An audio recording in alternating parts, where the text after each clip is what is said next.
Two peas Two in a peas bong. in a bong. Two peas in a bong. Two peas Two in a peas in bong. a bong.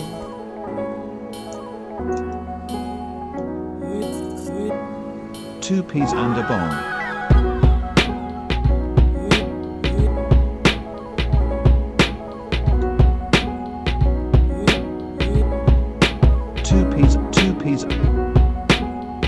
Two peas and a bong.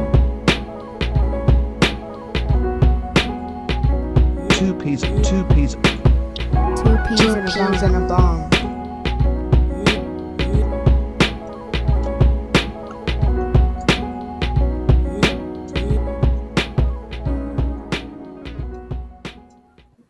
All right, y'all. Two peas in a bong in the building again. It's your boy DP. It's your boy KP. And ready for the fourth installation of the Angel Reese versus Caitlin Clark bullshit. It's your boy Bong.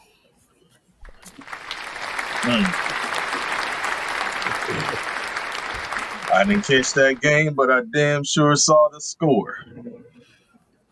Yeah. Oh man, listen, we're not even talking about the score. The buzz on social media, it has nothing to do with the game.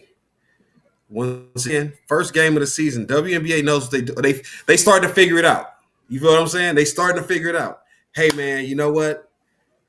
That should be going when Angel Reese and Caitlin Clark play. Fuck it. Let's line them up early. First game of the season. Let's go.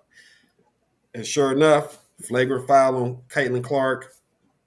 Angel Reese jumps up ready to go do something. Caitlin Clark walks away. And ever since then, social media has been a buzz.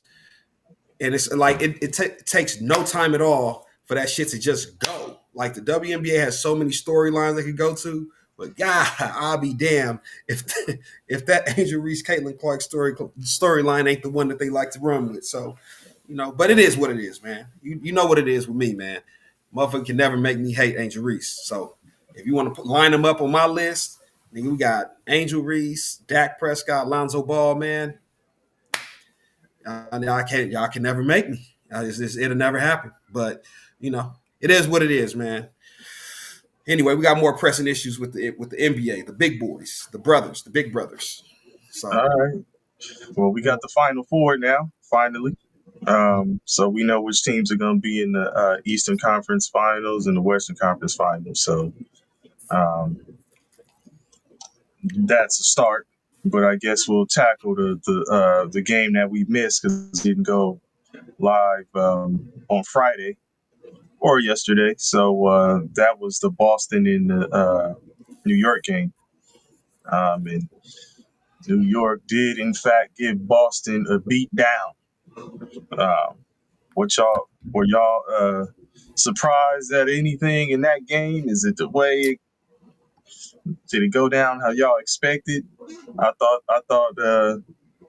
y'all I thought New York would go back to the crib and close it out and have a party in the NYC. So that's pretty much what happened. But what are y'all thoughts, man? Engineer says my sound is my sound off to y'all? it's a little hollowed, but we was already on, so I was just trying to roll. Still messed up, or we good? Y'all let me know. Still sounds the same. Still hollow, but Any better? Keep talking. Is it any better? Not really. yeah, Okay. we'll rock with it. We'll rock with it.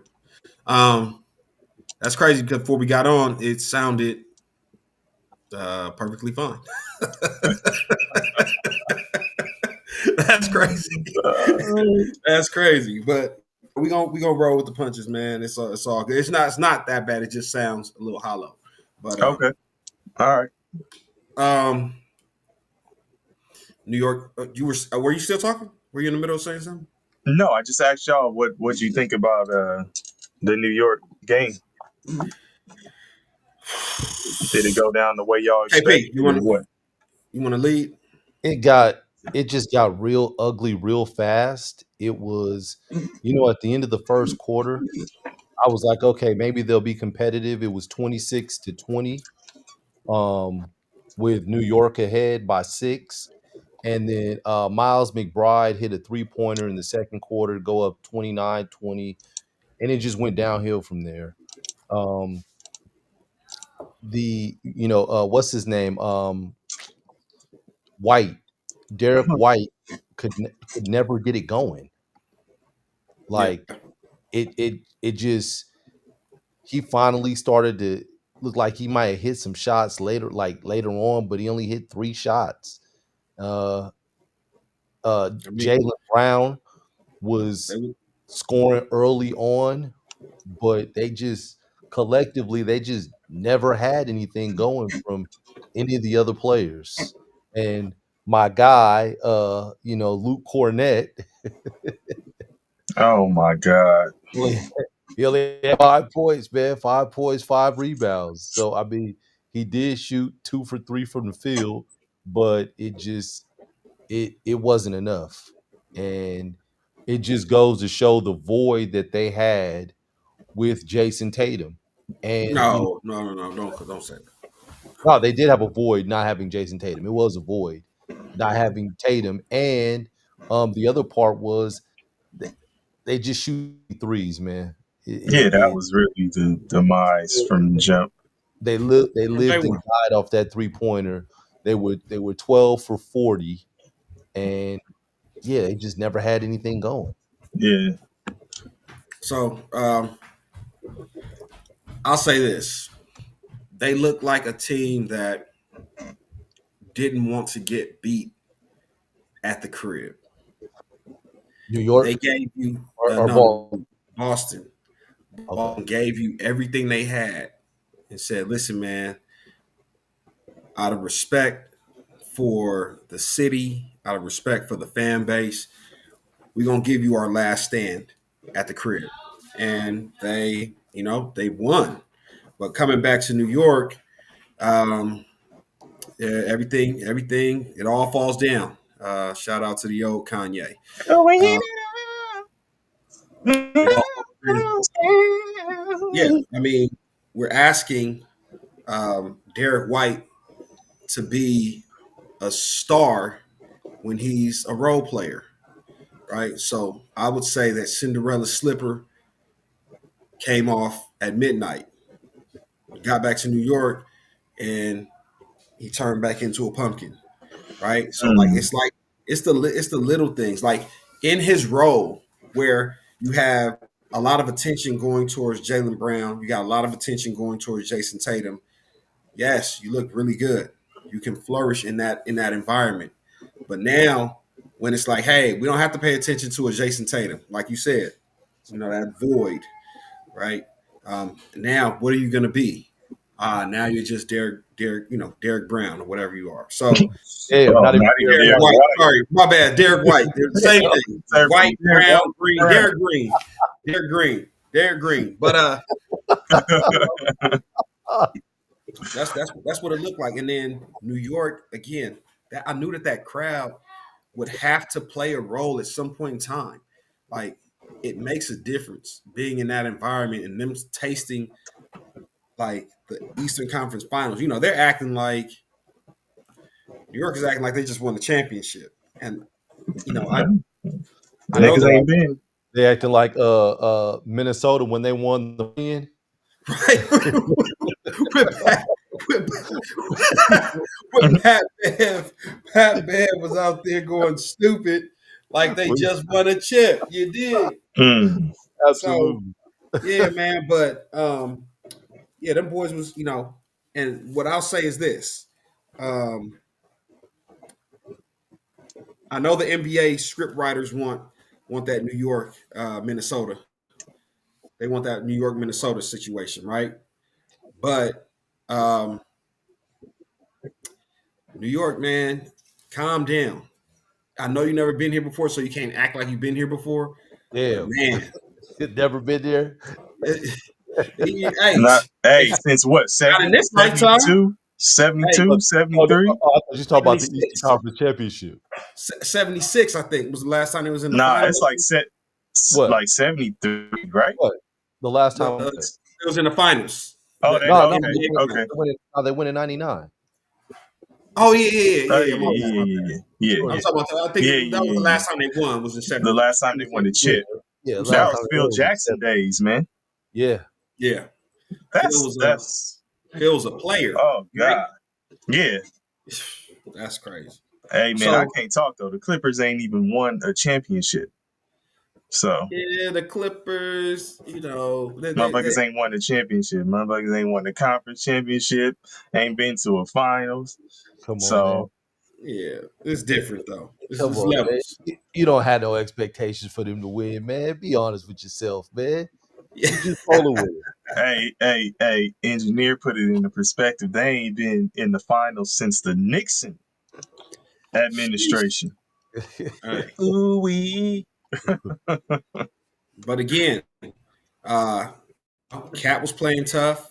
Oh Brunson my always god. making big shots. And Listen. I know there's some discourse Oh around god. Carl Towns. Carl Towns and his his physicality. Old zesty Man. Towns, man. But you know, hey, man, listen, he plays a role, man. He plays it well. So I respect him. I just man. It's a Towns was lot of flopping going on. he was trying to fabricate a hardcore NYC accent in Oh the man, first come game. on, man.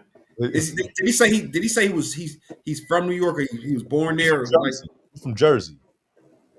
yeah, he talking about New York. And, like, Yeah, man, we never heard you say that shit, man. What are we doing here, bro? Stop that, man. Because it's a like, what are we Oh doing? shit. But that's absolutely. The acting don't stop on the court, baby. Nah, It continues off. but that's the clearly. shit we talk about Jason Tatum about being fake, like not Yeah. being authentic, man. Like we can't. Think you know all about this? Engineer hitting you with the Jalen Ramsey. You tell me. Oh man. Yeah. Oh So, man. but hey, shout out to work. Now you have a lot of people. I'm in a couple little group chats.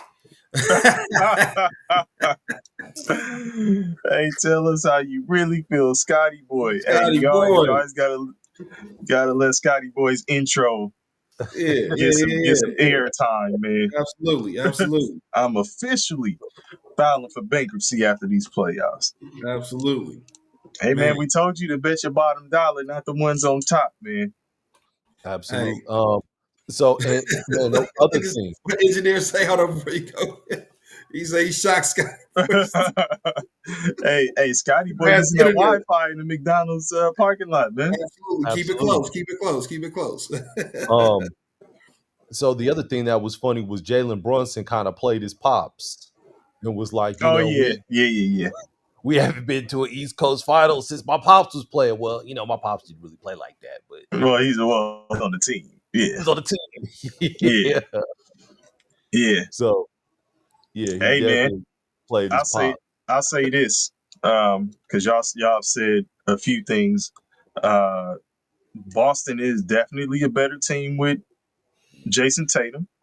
I Mhm. think we talked about that last time. So hopefully he comes back, full recovery, all that. They said, it doesn't generally happen the way it happened for him, where he has a surgery the next morning. They Mhm. said that was actually unprecedented, right? Yeah. As far as like the athletes go, I think they gave Dame Lillard as an example because he's like the most recent star to have it happen to him, other than Tatum. I think it took him about 5 days or something like that, a week or so. Mm. But yeah, I mean, shit, I got mine the next morning.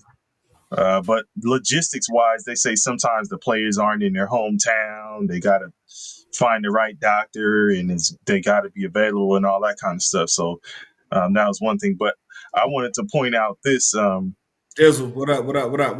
What's good, Dizzle? So Jalen Brown, Mhm. just by virtue of the circumstance, will now have his what was that year? Scottie Pippen, 90 what? 90, Oh, 93, 90, 94? 93, 94. I was gonna Yeah. say 94. He will have his 93, 94 Scottie Pippen season. So Mhm. what will you do with it? You know, everybody been talking about this 1A, 1B situation. So Jaylen Brown, can you carry a team? It's not that simple though. And the reason I'm saying it's not that simple is because they have stuff called they have the salary cap, they got the luxury tax line, they got the first apron and the second apron. And I don't know if you guys are familiar with the first apron and the second apron, but it's something that they had it going. I think it started in 2013 or 2011. Yeah, But we talked about that with Boston last time. yeah, That they're in the second apron. And Phoenix too. exactly. And because they're in the second apron, they're going to have to make one of those tough decisions in terms of getting rid of Drew Holiday or getting rid of Kristaps Porzingis. Listen, Because what's up? at the end of the day though, they still gonna look to Jaylen Brown and see what he does with Boston. I mean, the No, main thing is they talk about they already made the decision to pay them to. That's why they're in the situation they in now, where they yeah, can't really pay these other guys. So now, Jaylen Brown, you're getting the lion's share of the bread. Your counterpart, your boy is down. They need to see what you're gonna do. And if you come up short like Pippen did, then what are they gonna say about Jaylen Brown going forward? When Tatum comes back, is it time to think about which one do you keep? Are you still having that conversation? depends on where the money is. Like next year, so next year, even before that second apron, they can file a disabled player exemption, which will cut Jason Tatum's salary in half and allow them to, sign somebody, whether they choose to sign Al Horford or if they choose to sign Luke Cornett, because both of them are going to be unrestricted free agents. And So we they know who you want. Oh yeah, take the young guy, man, Luke Cornett. He's only 28 years old. Or you know what? Don't sign him. Let him come to the Lakers. So yeah, Yeah, uh, I'd like to see that. yeah, let him come to the Lakers, Yeah, I man. like to see that shit. Hey, I agree with you, Scotty boy, that the Celtics will still be a four or fifth seed. Um, Middle just of the pack.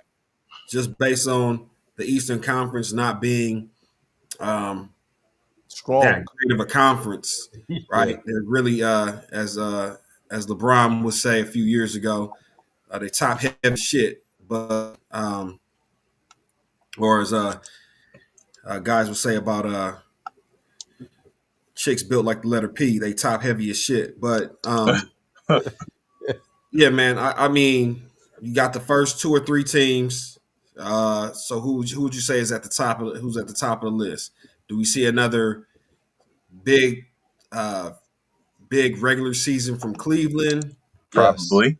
Do yes, we put NYC in there as like a top tier team moving forward with yes, their I mean, makeup? I think New York will be in the mix. Cleveland again. yeah. Cleveland has the talent, dog. It's just like I say, But the regular season. outside of that, we have the upstart Bulls. We have Miami and the Heat culture, whatever that still means. We have Atlanta. They're always kind of on the bubble. I think you said it. The only other person that's gonna jump is going to be Orlando. The reason Ah, that they were so low is because Bankero got was hurt. hurt for quite some time. But Right. then you got to think about Philadelphia's health. Yeah, If they're healthy, yeah. then they'll jump as well. They'll be a playoff team, at least a playoff team. I'm not gonna say they'll be a They'll be a top championship four. team, No, but they'll be they'll a top four seed. They'll yeah. be a top four. But And they then got to stay Pacers, healthy. yeah, Pacers, Scotty boy, that's true. Yeah, Bucks Scott ain't engineer keeping says the Bucks. Giannis. Right. Um, yeah, man, we ain't talking about Philly. They Nah, they sorry not. as hell. Nah, engineer. You said the Bucks if they keep Giannis, Yeah, no, Bucks ain't keeping Giannis. but they still wouldn't be up there even if they kept Giannis. Yeah, no, they gotta. Lillard is gonna be out. Um, they gotta figure some things out too, and Giannis want to get up out of there.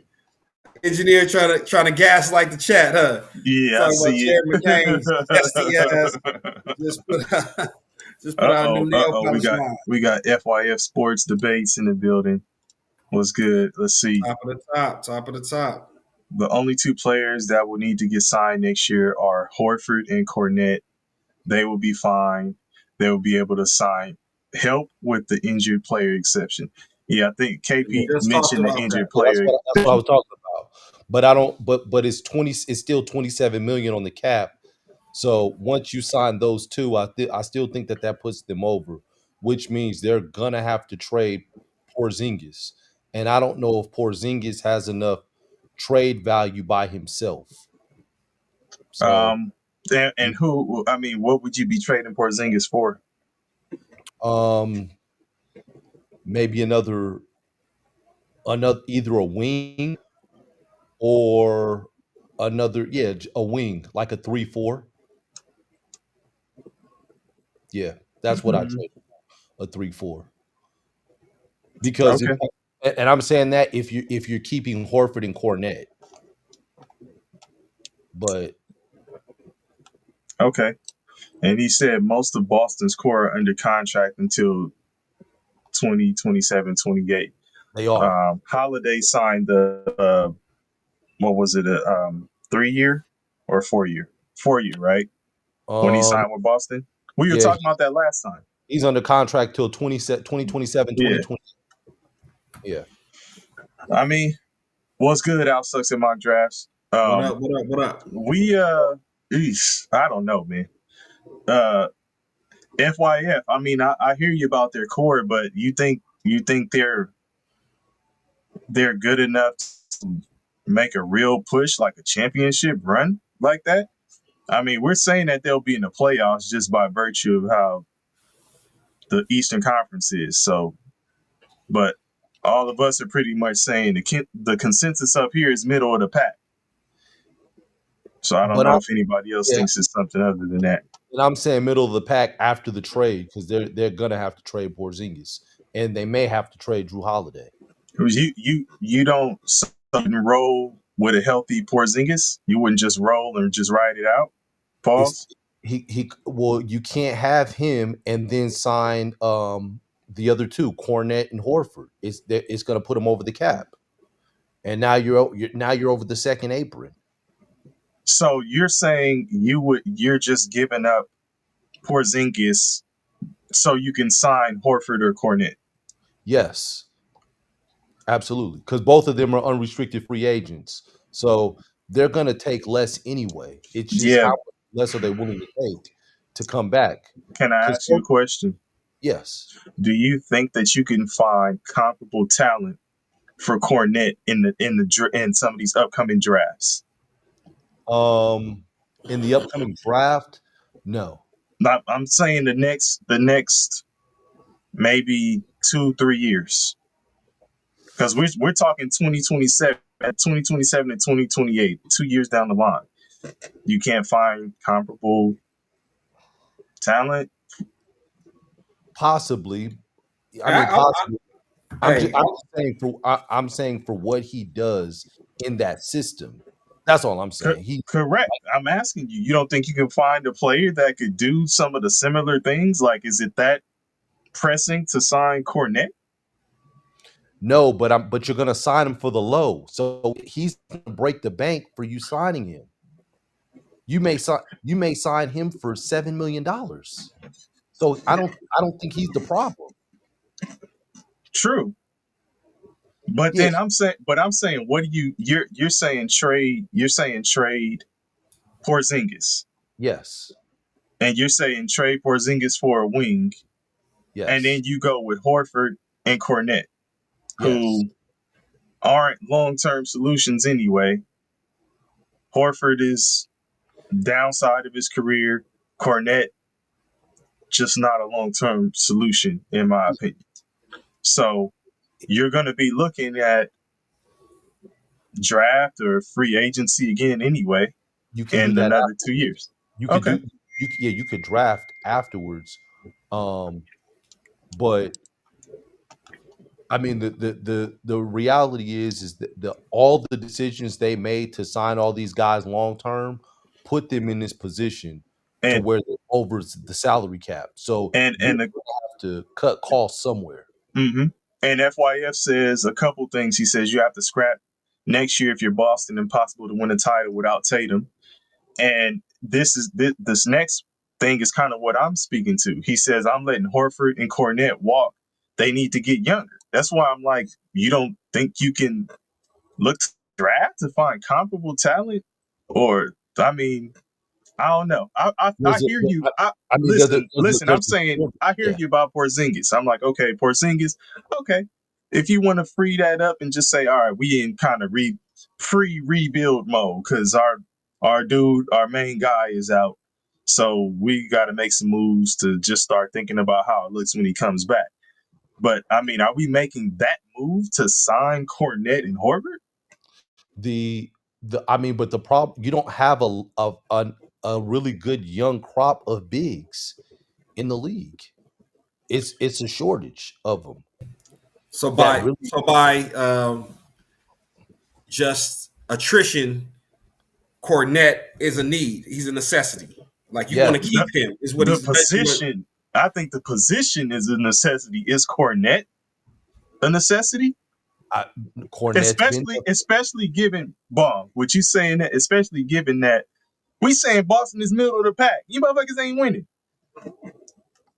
We saying this is your Scottie Pippen 93, 94 year Jaylen Brown. Are you going to carry your supporting cast further than he did? Probably not. Hey, I think Boston is done. this year is one of those years where they can find themselves, and I don't know what's coming out. I mean, you got AJ the Bantas, right, coming out of college. Like maybe this is a year where they can find that loophole, and Boston sucks for a year and brings in a top 2 or 3 draft pick. Is that in the realm of possibilities? no. I mean, Eastern Conference is that bad, huh?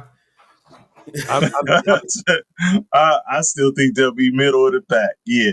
I mean, yeah, Eastern Conference is that bad. Everybody below what the last playoff spot was at Atlanta. They were under 500, and beyond that, everybody is.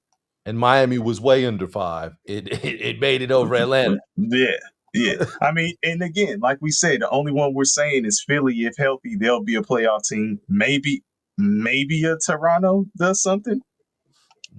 I can't see it with Toronto. I'm just saying maybe. Yeah. Exactly. If we're all like, Yeah. I mean, but every year a team comes out and surprises. So maybe Toronto, maybe next year it is Toronto. You know what I'm saying? We just don't know. nah. FYF says Celtics need to be in cleanup mode. Shed bad contracts like Porzingis for assets or young talent. Winning the chip next year is dead. Yeah, like I say, KP again. The Porzingis thing, I hear you. I'm not making that move so I can free up room to sign Horford or Cornette. Like the move makes sense to free up some, some cap, but to think that Cornette is the solution, that's cap. No. Free up cap, but that's cap. No, let me say this. When I'm saying Cornette's a backup guy. So Horford's your starting center. And then but Horford's older too, though. That's what I'm saying. Would you sign Horford for 1 year? Would you give him a 1 year deal? 2 years. 2 years with a team option. With a team option for year 2. Yeah, just sign him for 2 years.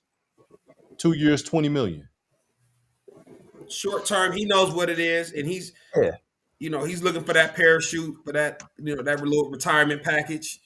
Man, hey, here's a little something to ride off into the sunset. Appreciate all your hard work. He was part of a championship team.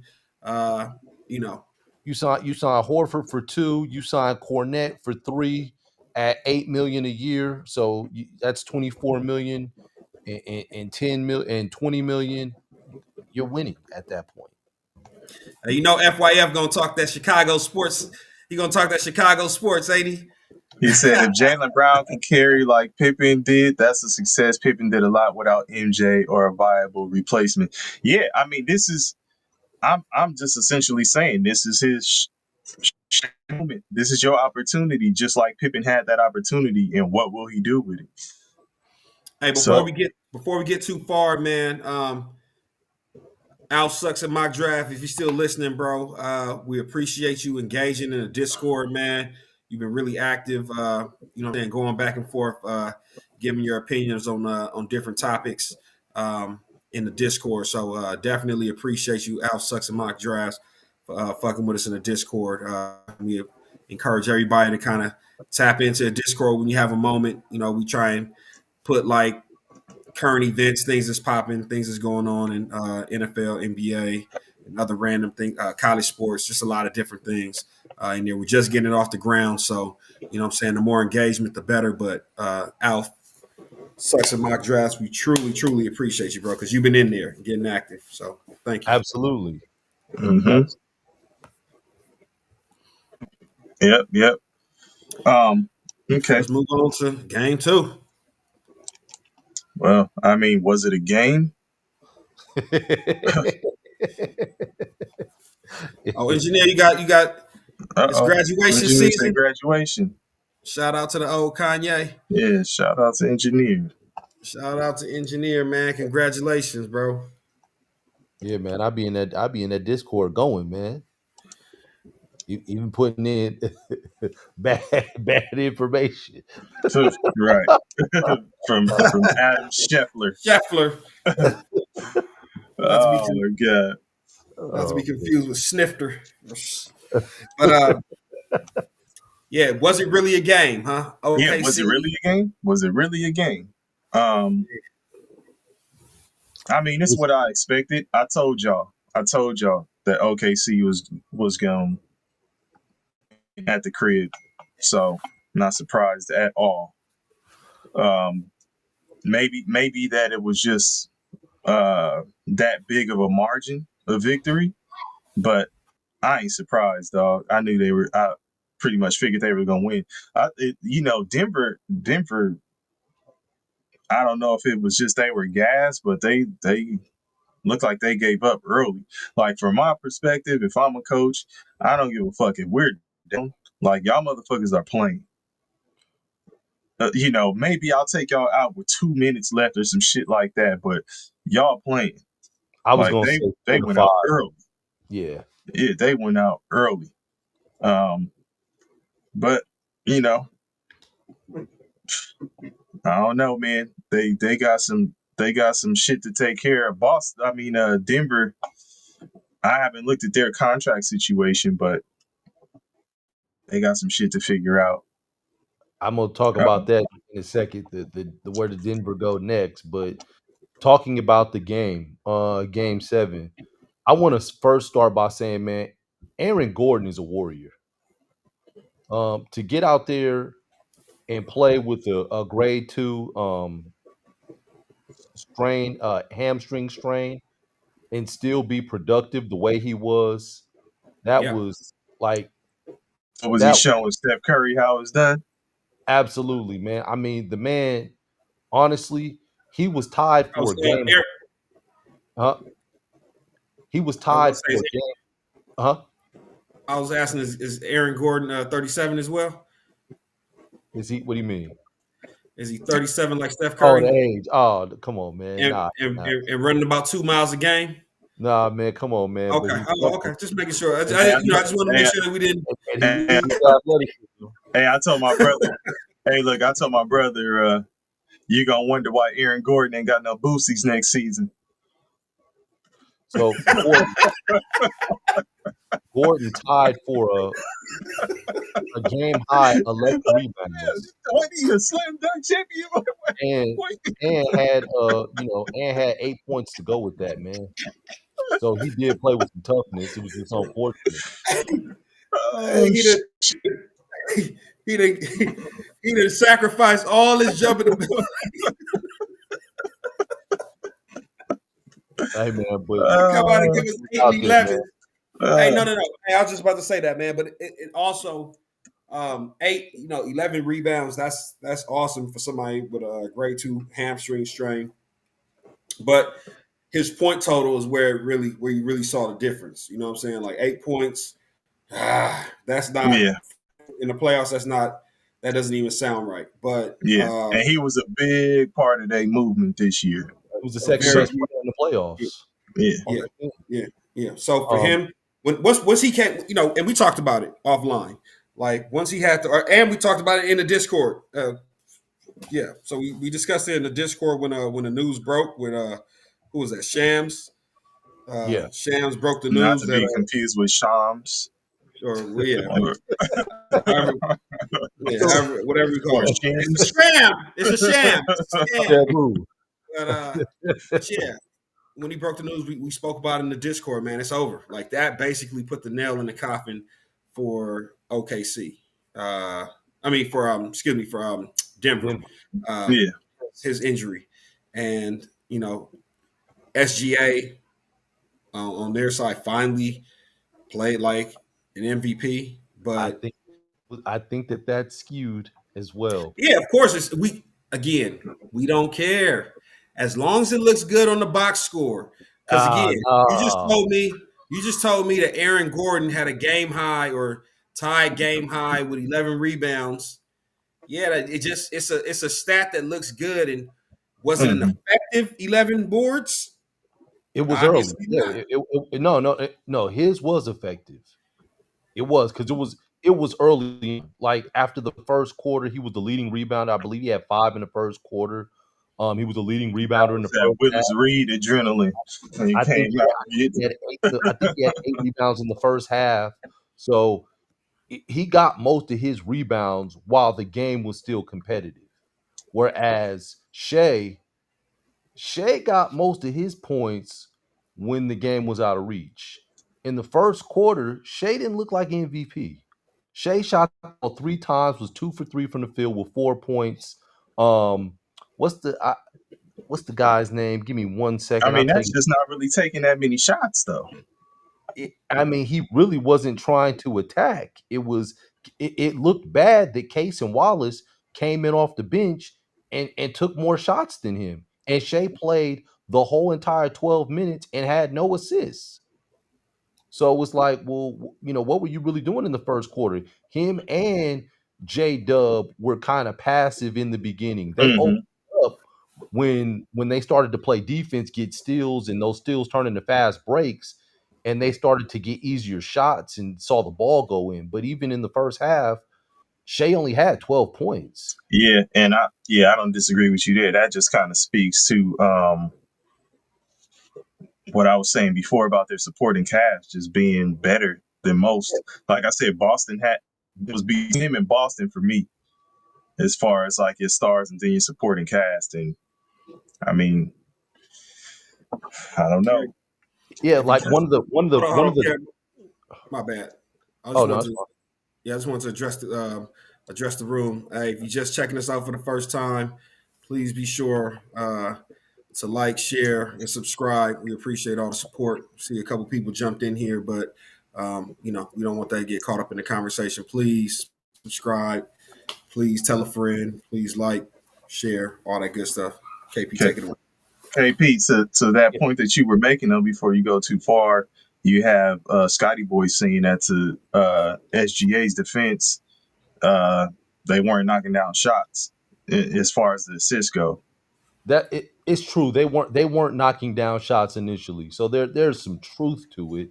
But if they're not knocking down shots, why are you only taking 3 shots? So it kind of goes back to that. But the one of the real turning points in the game was what the Dignall did, coach for OKC, was he didn't go with Jay Will to beat up Jokic. He put Caruso in and dropped into a zone. And Caruso was physical and gave Jokic a lot of problems. And they forced a lot of overs in that second quarter, um, to get out in front. And J Dub, not to be confused with Jay Will, was scoreless in the first quarter, but went 8 for 12 in the first half and finished with 17 points at halftime. So, like, they really found gold in that small lineup, in that small ball lineup, because there were times where they took Hartenstein out and they took Chet Holmgren out, and they just went Hmm. five wings, and it was enough to give Denver problems. Denver just could never get it going from the outside. It was Christian Brown. He started out well, but he kind of fizzled out early, and then Jokic, showed that he was unstoppable in the first half. He had 17 points, but I would say Jokic was the first one from Denver to actually give up, because in the third quarter, Jokic shot the ball one time. He shot in the whole third quarter. He went from 17 points. He shot one shot, and that was with 12 seconds left in the quarter, and it was a 3-pointer. He hit the shot to give him 20, and he was done. And it's With Hey, like but with Caruso guarding him. how do you come in the quarter? How do you go into the third quarter down 14 and only shoot the ball one time? Hey man, but hey, Caruso hold put the on. clamps on him. Makes no sense. But The fact that you see that matchup and you don't And like, couldn't get the ball to him half the time. It was ridiculous. but I'm saying like the fact that you don't try to exploit it, like in a down low pause, a down low position, like the block, like in the paint, you're initiating where you touch it above free throw line. Yeah, in the high post and at the 3-point line. Like, Yeah. I mean, hey, but in the who make am I? in the make or miss league, we don't put any blame on Jamal Murray. Oh, it's a lot of I'm gonna say this. Jamal Murray had the flu. That's what the report said. Report said he had the flu and he's been sick. Because I thought about that as well. Now, I mean, We, we didn't we didn't Porzingis was sick. that we didn't give Luca the pass that game No, that he was. y'all were trying to give him the I pass. was trying to. KD was Both not. of y'all. No, he no, was no, too. I said game Yeah, 3 he wasn't both of you himself. guys I said did. that. Yeah. Okay. I said that. Now, Okay. yeah. That must have been DP. Oh, my bad. No, I didn't say shit. Y'all said Uh, he was sick. I'm yeah, like, I oh, said that in game. okay. I said game 3 he wasn't himself. Yeah. Okay. Dubon gonna Yeah, find like, somebody to put it on, huh? I mean, I just know it wasn't me. but the truth Hey, is, fuck it. It was engineer. I'm putting it on. but the truth is though is that Denver Denver was on expired time. Like Michael Porter Jr. shoulder was messed up, Murray sick, Th- Gordon strained That's your boy, hamstring. man. Huh? Michael Porter Jr. was your boy. You were No, raving he about was. him. But I'm saying, look, he's still hurt. Hurt is hurt. He needs surgery, and that's been said and that's been confirmed that he needs shoulder surgery, left shoulder. Can't lift it over his head. So So Scotty I That's Boy mean, says, I'm a so sick of rotator these cuff. players with poor performances using a code as an excuse for their sucks performances. No pun intended. Al sucks at mock drafts. oh man, And then Al Sucks at Mock's Draft said, if Shea isn't aggressive and Minnesota plays how I think will, the Wolves win the 7. So we'll get to where that's going. We'll talk about that in a second. But We'll get there. and he said, and Scotty Boy clarifies sucky performances. No pun intended. But I mean, what is next for Denver, man? I'm looking at this, and like I say, KP, I don't know if you had a chance to look at the contracts. I know Russell Westbrook has a player option, right? yes. Do you think he exercises that option or opts out due to his performance and his stock kind of going up a little bit here? You think he's going to look for some other opportunities? I can tell you where Westbrook should go. Yeah, Where should he go? he should opt out, and if Dallas does in fact draft Cooper Flag, you need to go to Dallas. They need a point guard. So yeah, Hey, if you want to be a pass first point guard, I think he'll flourish in Dallas. going over to Dallas. Yeah. I mean, Okay. you got AD. Flag is going to be your wing player. So he's gonna take the wing. AD gets everything down low, free throw line in. You got some big men. Like all you really need to do is distribute the ball. He's a great ball distributor. He's a high energy, high motor guy, Mhm, Yeah, mhm. even at an older age. I think he fits the bill there. You know, the only other And person that I think that would Kyrie's hurt, Scotty boy. yeah, Scotty boy, Kyrie actually has a player option, but Mhm. knowing he's hurt, he's gonna opt in. And Yeah. You because can get Westbrook on the same type of deal he has with Denver. I think a 2 year and because first with a second player option. with Kyrie opting in, he's gonna take his time. He's not gonna just get out there right away. He's not gonna be in a rush to get back. He's gonna slow play this as he should. with with um, with San Antonio. What's Chris Paul's situation? He's an unrestricted free agent. Oh, that's where Dallas needs to look at Chris Paul. If you got a bunch of niggas that need the ball, Chris Paul can still drop that rock off. He can still lead the league in assists with that Dallas roster and with the bigs that can finish around the basket. Come on, man. Stop it. We talking about Russell Westbrook, Chris Paul. Go get you Chris Paul. Cooper Flag, I'm gonna set you up. AD, I'm gonna definitely set you up. They was doing that shit in New Orleans. When he in New Orleans with AD? They No, wasn't there at the same time? no. Look, hey, nobody Nah, look, you put some respect on Chris Paul. Hey, look, Chris Paul is one of those point guards who his game can still be effective in the right system. He's not like one of those dudes who has to rely on athleticism and stuff like that. He's a pure point guard, sort of like a John Stockton who could have like a long ass career because they're not trying to jump out the gym and they what they do is what they do and they're good at it. But we had this discussion, KP, about the dying pure point guard and Yeah. how the league has moved past it. The problem with Chris Paul is Chris he's Paul was just still top 10 in the league in assists this year. he's He was just number a seven. liability defensively.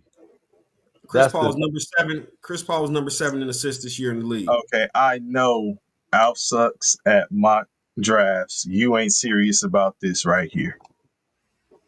This yeah. is definitely some trolling. Um, Um, but you said what's next for Denver, right? yeah, Um, so what Denver has to do, um, I thought about it. I'm like, do they trade this year? Nah, you know what? Don't trade.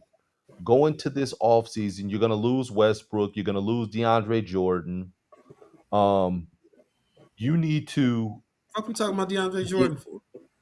no, because his money comes off the books. Okay, So I'm okay. just talking about people that leave. So what you need to do is you need to get Luke Kennard from Memphis. He's going to be a free agent because you need shooting.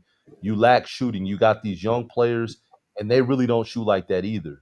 So go and get you a Luke Kennard from Memphis. He's going to be a free agent. Go and and try to put a pitch in for Kelly Oubre, who's going to opt out of his contract this year, and see if you can bring in Oubre and Luke Kennard to be your wings. While you're gonna have some time because Porter he's gonna get the offseason surgery. Who knows how long he'll be out? You can play Gordon at the 4, and you plug in Oubre. And then if that's working and that's rolling with Kennard as well, then you trade Michael Porter after he comes back healthy. if Gordon's shooting stays consistent, cool. If not, Oubre and Gordon would be operating kind of in the same space. Oubre's not really a shooter. Kennard, I give you that. He could kind of fit that. I'm gonna shoot, knock down some shots, maybe spread the floor. Oubre is more of an energy guy, can get to the basket, streaky shooter, get you some rebounds, kind of athletic. Do what, not kind of, he's athletic. Do what Porter, you were expecting him to do, but I don't know. That So sounds more of like a replacement for Michael Porter Jr., but not really shooting. If you're talking about you're looking for shooting. You talking about? That's why I said Luke Kennard too, Okay. because at some points, like they were playing Westbrook in the last 5 minutes, and sometimes you're playing Westbrook and you're playing Peyton Watson. That's zero shooting. So now if you play Kennard and you decide to play Kennard in the last five, and you play Oubre, or you play one of the two with Gordon, and Gordon is shooting better, you do have some shooting. And then Oubre just gives you a little bit more athleticism at that wing position, gives you more physicality, more toughness, which is something that they kind of lack. That kind of lack, especially when Westbrook leaves. I think that Peyton Watson is coming along, but I still think that he's another year or two away. And I think he's the closest with all their young guys, And besides other than Christian Brown.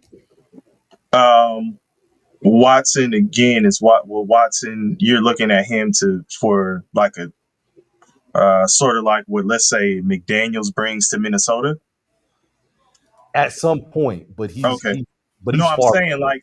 like is that Yeah, at some the point, okay? yes. At some, but may not score it as well as McDaniels. Okay. Defense, yes, but offensively, no. Because Okay. because McDaniels, they have him listed as 6'9". He's more like 6'10", 6'11". Well, they say he grew a couple inches Exactly. over this Yeah, summer or whatever. Yeah. yeah.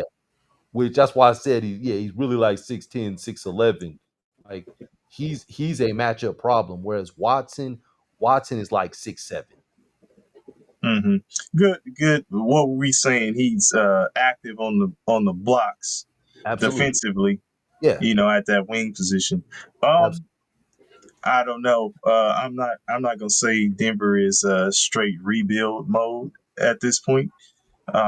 Maybe if they plug and play, get a couple plug and play is like you're talking about, some vets and stuff like that. They could possibly be in contention for, I don't know, a Western maybe second round in the Western Conference. Absolutely.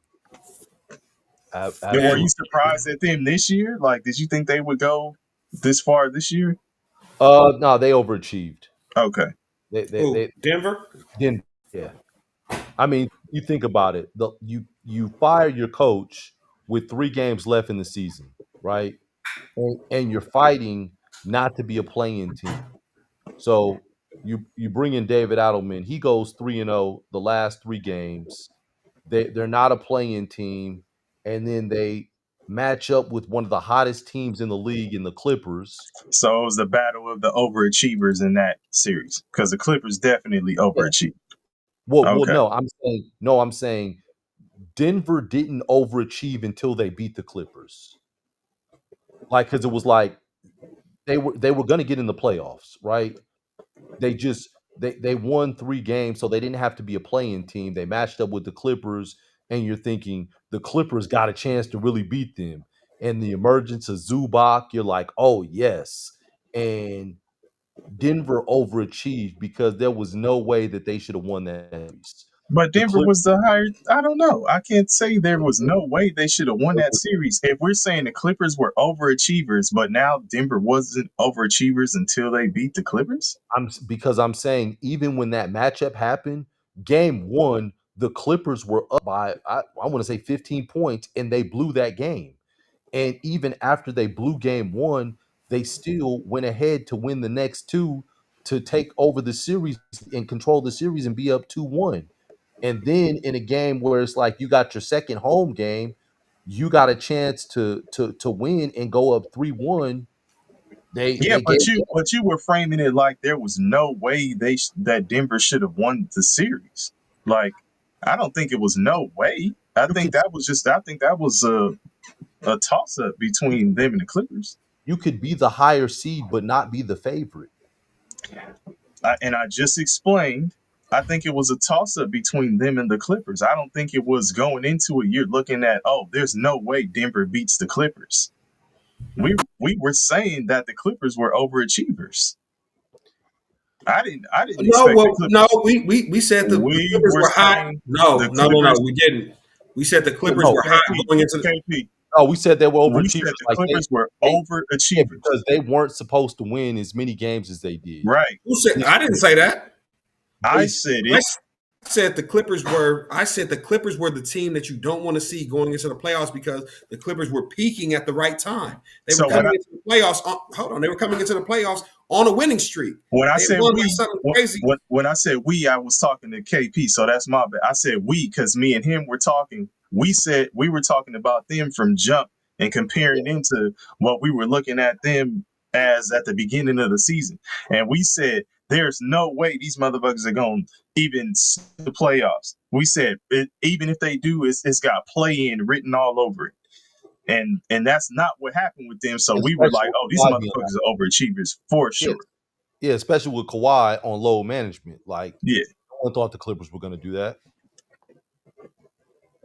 I definitely the way they stormed into the playoffs. I'm more surprised that they lost the first round to Denver. They were the better team, but again, we go back to that game where that they lost on the tip in by Aaron Aaron Jordan. Gordon, aka Aaron Yeah, Jordan, and that was it. and that defined the rest of the series. But the Clippers Yeah. were the better team. The Clippers played better a majority of the games, and if Denver, I mean, if we're saying that Denver overachieved this year, man, that was a hellified championship effort to push two teams to 7 games. That's why I say they overachieved because I thought that they should have been. I thought going into the series with the Clippers, they were going to get bounced. They win in 7 games. I thought that okay, they're going into the series with OKC. This is the number 1 team in the West. This is the team that I had picked to get to the championship. Like they were my favorite in the beginning of the season when they got Hartenstein, and it was a seesaw battle that went all into Game 7. So Okay. So then, I mean, I guess I could agree with you at the end result of this series, but not necessarily against the Clippers. Because I still looked at that as, and maybe that's me just speaking from a That's just Clippers fan perspective. man. That's Let me say it though. Let me that's say pessimism, it though. man. Nah, I guess man. I guess I can't speak there. no, I guess I no, can't. no, no, no, no. No. Listen, go ahead. No, no, It no. is Go what ahead. it is. No, baby. No. I'm done. I'm done. Hey, I'm done. hey, Clippers fans walk around with that cloud over them where it's sunny everywhere else. And they got the dark cloud and it's always raining right on their head. Well, that's what Yeah. I told y'all. I told y'all I wasn't surprised. I was telling y'all that in typical Clipper fashion, they will find a way to not get it done. So that's what I was getting ready to say, is that maybe I'm just speaking from Clippers fan perspective, and just my expectations are really, tempered. I know what it is. Like, I'm not surprised when shit like that happens. So when I saw the tip jam, motherfuckers was like, oh, it's a count. I said, that shit is good.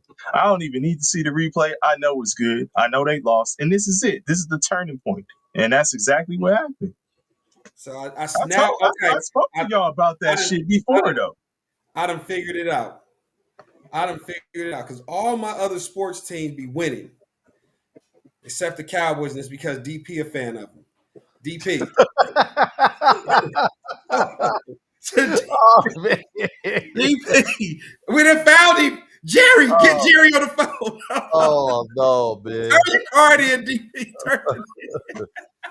Hey, man. Because he stand right there. Hey, so I was a fan when they won the Super Bowls. What that mean? Oh no. Exactly what DP explained right now is exactly how I watch Cowboy games. Boy, I don't give a fuck. Oh no. Yeah, so then you understand exactly what I'm saying. Like, it is what it is. I'll tell you one thing. It is the exact same way. Oh, I don't give a fuck how thrilling or exciting or, man, they gonna mount this comeback. Hey, Bong, listen.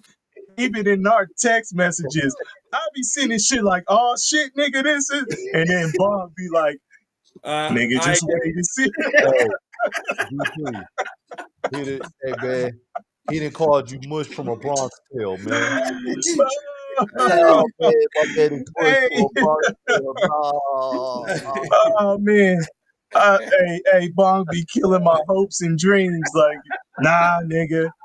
Like, no, okay. no, no. Uh, Hey, KP, you see, I need to get a shirt with the motherfuckers looking back at Mush at the racetrack. Like, yeah, come Absolutely. on, we're gonna do it. Come on, Sonny. uh, Hey, look, before the race is even over, motherfuckers tearing up their tickets on going like, man, what you doing? Oh man, don't It's worry about mush. it. You'll they learn, do. son. Yeah. It's Like, mush. this motherfucker done picked him. Mm. All right, KP. Hey, I got something for you, nigga. Hey man, he called you mush, man. Oh Nah, no. nah, nah, Hey, nah, that's nah, all nah. good. Never that. Hey, Never look. that. Hey, We was hey, there when the winning was happening. hey, fuck around and fuck with me. I'm gonna start rooting for the Lakers. Oh no, don't do that. If that's the case, nigga. Yeah, who we got, baby? Uh-uh. Purple and gold. Hey man, I think we gotta wash our hands of the James gang. And before we go too far, I saw a little bit of light conversation in the chat about Chris Paul. Chris Paul quietly played 82 games last season. Rondo greater than CP injury. Okay. Chris Paul quietly played 82 games last season. Mm, yeah, I Again, mean, Chris Paul, if you're looking like for a point guard, if you're looking for a rental, a lease point guard, do you think? I think Chris Paul is looking for. I mean, he's made. I'm not counting anybody's pockets. Chris Paul has made well enough money. He's a smart guy. He's probably invested heavily in a lot of businesses. I know he's doing grassroots basketball, and he's good, right? Maybe he's Yeah. looking for another parachute. He's not going to get $100 million contract. That I think what happened. I think he got his where the James Harden deal that never happened, right? Where James Harden was expecting like, hey man, whatever happens here, you guys take care of me on the back end with Philly, and that never came through. Chris Paul got that deal, right? He got his money, and he was like, I don't care where you trade me. You can send me to OKC, you can send me to Siberia, as long as the check's cash. I'll line up in Siberia with ice boots on, and let's line them up. I don't know if he's looking for one of those big boy contracts right now. I think he's okay with a 1 year lump sum. And then, if my services are needed in a city a year from now, I'll move to a different city. I hope not. The other thing with Chris Paul is, Chris Paul he did play 82 games, Bong. I did see that, but he's shooting 43% from the field. So it's like, What I tell you about Russ, we just need you to come out here and distribute the ball. Chris Paul averaged what, seven and some change assists this yeah, year. If you get signed to Dallas, that needs to be double digits. You need to lead the league in assists. Now you have Flag, you have AD, you have the two big men that's all crashing the boards. Like those is all easy oops. You know what I'm saying? Setups for 1-2 dribbles in a nice little mid range, whatever it is. Like you're just a setup guy. If you average 10 and 10 or 10 points, 13, 14 assists, I'm okay with that. We don't need. It's not a hey CP come in here and give us 20 and 10. We don't need 20 points, 10 assists. If you give us 10 points, we're good with that. If you can set up AD, Flag, I need to start saying the other guy's name, the two backline guys, Lively lively. and Lively Gafford. and Gafford. Thank you. If you can set them up for the easy oops, you know what I'm saying, easy dunks, easy putbacks, all that kind of stuff, I'm good with that. You know what I'm saying? Like we have to define his role in year what is he in his 20th year yet? Chris Paul. Yeah, If he ain't, it's getting there. he's getting close, right? Okay, Yeah. so we not asking you to come out here and save us. We just ask you to Mhm. cog, just be a cog in the put or in the machine, man. What's PJ Washington's contract looking like with them? He's got one more year on his contract. Okay. Yeah. Okay. Scotty Boy says Gafford, Lakers next season. Gafford's got another year on his contract, so they're probably going to move him.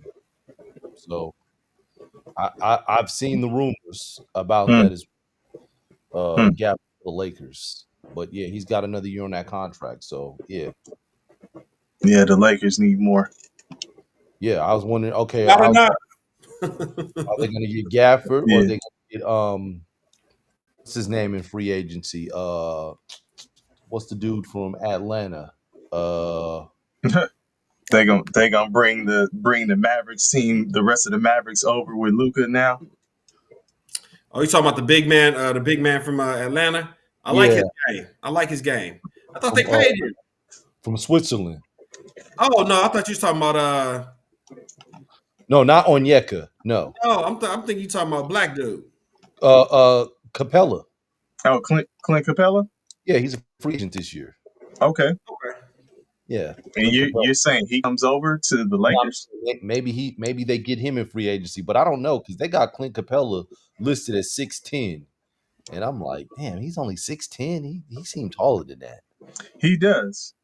Them heights is throwing me off, man. Hmm.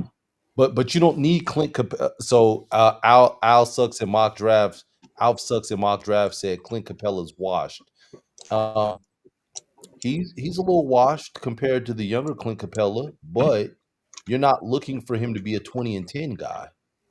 You're looking for him to, rebound, play defense, and and rim run. That's it. Oh, don't get KP started. Got to be more careful. Come FYF on. Sports Debates. Don't Hey, get KP Look, started. but Don't get KP I'll started. ask. Listen, but I'll hey. ask FYF Sports this though. Even if he has bus written on him, if that's what you think, do you think anybody else will be drafted number one other than Cooper Flag? I'm gonna give him a second to try to answer that before I weigh in on my thoughts. Look at and Al In sucks the, in at the, my in the, draft says FYF and KP are together on a Cooper Flag bus train riding off together to the sunset. hey, but until he says that, I I still don't. think the You got Lakers need Scotty to. Boy say he might agree. Go Hey, ahead, I Bob. don't. Yeah. I was saying, I was trying to say a few minutes ago, Lakers need to rid themselves of the James gang. I think LeBron with Luca, we tried to see what it would do if it would work. I don't see it. I Here don't was the see it problem work. though. That was remember it was a B part to that trade, which was to get the big. Right. So we didn't get a chance to see the second part of the trade, Hmm. in which we both agreed, like, yeah, this right here isn't enough. They need more, and they were trying to do more. So I think you Okay. got to let that play out before we just say dismantle it. Hey, Chopper Chiefs in the building. Uh Appreciate you tapping in. Appreciate you tapping in. first time we're seeing you, Chopper Chiefs. Don't let it be the Absolutely. last, man. Hopefully we can get you to subscribe and rock Indeed, with us. indeed. Daddy So Draymond will lock up Cooper Flag. look, so in FYF gave you his answer. He says you have to take him at one. Unfortunately, there's still a ceiling there that's a possibility. So that's all I'm saying, KP. Like when you were going through, what you thought and what moves could be made, it was based on fit. And I was saying, based on fit, I hear you. The person could be a better fit and all that. It's just based on what's going to actually happen. Yeah, I still think it's Cooper Flag is going to I get picked number one. so I think that um to respond to FYF, I don't think that Flag has the highest ceiling in the draft. And knowing and I don't like the draft pick also because they're missing a point guard and you have PJ Washington. Now I'm not saying that PJ Washington is gonna I'm not saying that Cooper Flag isn't gonna have a better career than PJ Washington, but I think that right now PJ Washington is better. So you bring Flag in, Flag is one of them. It's going to mess up PJ Washington's money for his contract, and you still haven't addressed the point guard issue. Mm-hmm. So Yeah, I that's mean, what I'm and, looking at. And what you're doing and what FYF is doing is you guys are talking about um, fit and skills and talent Yes. and all that stuff. It's just the perception of Cooper Flag at this point um, is just Wow. Damn. if you don't take him, especially in like Bong was even saying, especially in Denver's position. Excuse me, in Dallas's position, if you don't make that move off the heels of trading Luka, and then you don't take Flag, and he happens to do well somewhere else, they would be torched. I think he's We're gonna talking do. about. I think Hold on. he's Go gonna ahead. do. I think he's gonna do well because wherever he goes, he's gonna be set up as a plug and play in a good system, and he's not gonna have to play outside of himself or demonstrate any kind of elite skill or anything like that. So Look, they saying you and FYF is on the Alf Sucks and Mock's draft says FYF is KP's burner. that's our FYF, And, man. We're gonna discuss this one day. We're look, gonna go live. Me and you gonna discuss. FYF says Ace Bailey and Harper are guaranteed Bums. bumps. Now I disagree with you. Now we're gonna have to debate. Whoa. Here go to FYF sports debates. Here's the real debate. Speak on it. Go ahead. The floor is yours. So I don't think either one of them are bums. No. He said Guaranteed. bumps. Charles Barkley. I guarantee. Which Charles Barkley took that from this old country dude who used to barbecue. And then used to cut like from Louisiana, and it came on like late at night on one of those odd channels when you had the regular channels. It was on like channel 40 or 39, and he would be like, "This is the best barbecue you done had. I guarantee." Watch, I'm gonna look it up and tell y'all who this dude is, but that Barkley ain't the one who coined that phrase. But go ahead, KP. That's a little sidebar. I agree with that. He is the great white hope. I agree with that. I didn't want to say it. Let me just say this. Let me just say this before I give you the floor. I want you to talk about Okay, KP, go ahead. So when KP returns, I would like him to talk about Ace Bailey and Dylan Harper because I know that he's had thoughts about them.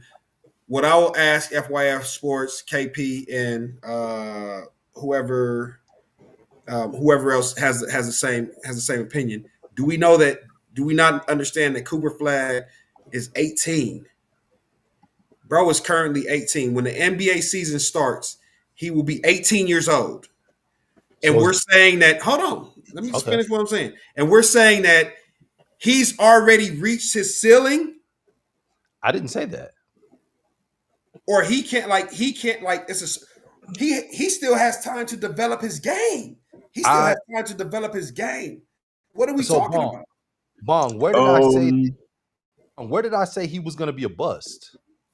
No, now I'm obviously I'm you know what I'm saying, I'm combining some of what you said, some of what FYF Sports said to really get to this guy's an 18-year-old that I'm saying he's a good player. Right. I'm just saying he's not a superstar. I'm saying now remember, he came into college in the era of reclasses, and he was a year early. Right? He's not the only one. Yeah, because it was time to jump on that. As you see, it was a good decision too, considering how the draft is looking now. Yeah, I'll tell you. So if he waited a year, he'd be coming out with AJ. You think AJ goes one over him? I don't know. No, I think he still goes one. I think it was. There's too much hype behind him. I just don't need to go one. And it's the hype. It's the hype behind him. But look, FYF Sports, we talked about this. We talked about this last time. He said, simple formula. If you can't win in college, it will not translate to the NBA. 2 lottery picks on one team in a bad big team, and they lose in the Chattanooga State, shaking my damn head. But look, okay, KP, give KP the floor. Wait, hold on. KP, you use that Anthony to Anthony Edwards. Anthony And Edwards. Anthony Edwards is Yeah. it translated for him. Anthony Edwards did not win in high school or college. FYF Sports. Go look it up. And he hasn't won in the NBA. And listen, he's in the Western Conference Finals in the NBA. And I think this is 2 years in a row. He's in the Western Conference Finals. Yeah, this is year 2. So Anthony Edwards is doing a really good job of dispelling that myth. Dan Marino made it to the Super Bowl as a young player, or AFC Championship, or Super Bowl and lost, or AFC Championship and lost and never got back. I mean, and so I agree with what FYF is saying as far as putting Cooper Flagg in a system to help him look good. I totally agree with that, and I think he's going to do well. He's just not the focal point. Yeah, but 90% of, I mean, who? If I had to ask you to break the percentage down of players who are pattern players in this explanation that FYF is right, yeah, most of them, So like, what are we?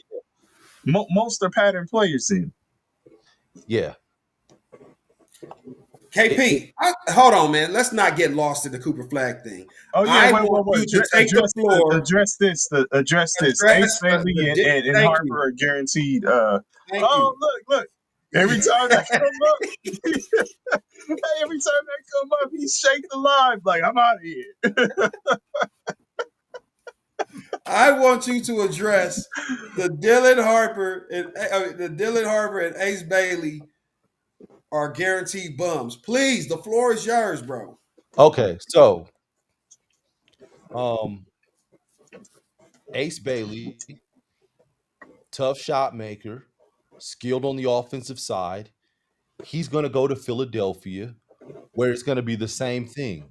A lot of those hard, difficult, contested shots that he had to take in college, he's not going to have to take those in the pros, because you have Paul George, you have Tyrese Maxey, you have Joel Embiid. So because of that, they're going to take all the pressure. Matter of fact, he's going to get a lot more open looks than anything, because again, he's not a focal point guy. So that's going to allow him to look good in Philly. And then you've got this big, tall dude behind you in Embiid, who is going to alter shots and things like that. That's going to help him. So that's what I would say with him. So does he become the Jonathan Kuminga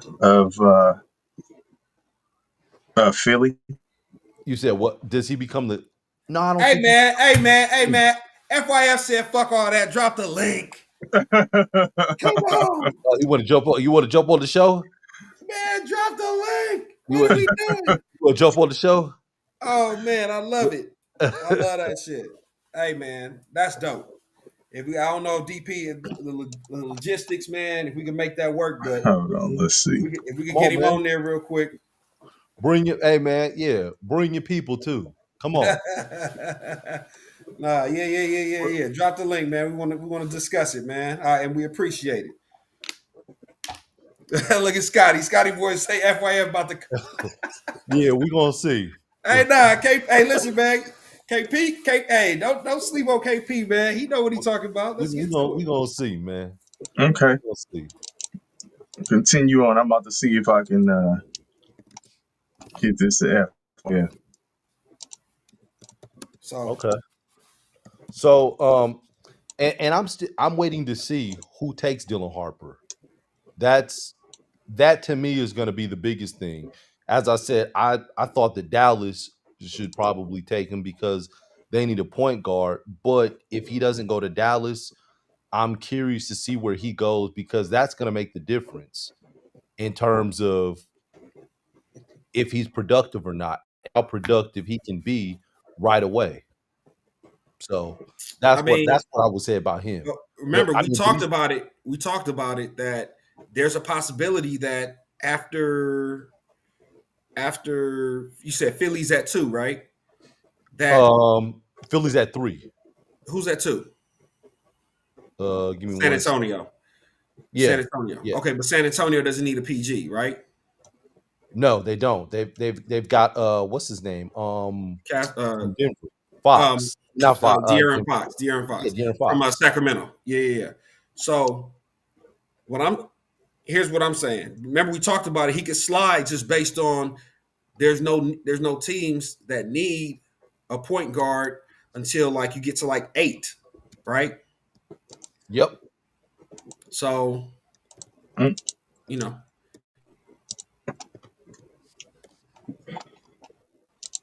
And anyway. I'll tell you, let's see.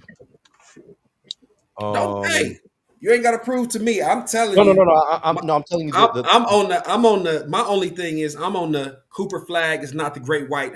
He's not the great white hype, right? I no, believe that I didn't say hype, we said hope. the great white hype. You know what I'm saying? And you know what? Maybe from that standpoint he is, but I'm saying that he checks a lot of boxes, man. Like if you're telling me that Cooper Flag was playing against NBA talent at this is when did he play against the USA team? How many years was that last year? Yeah, that was last year. That was Yep. his senior year. Mm-hmm.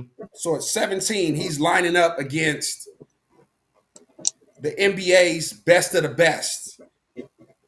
And KP was like, "Oh, yeah, all he gave him was 17, like Nah, I said 12.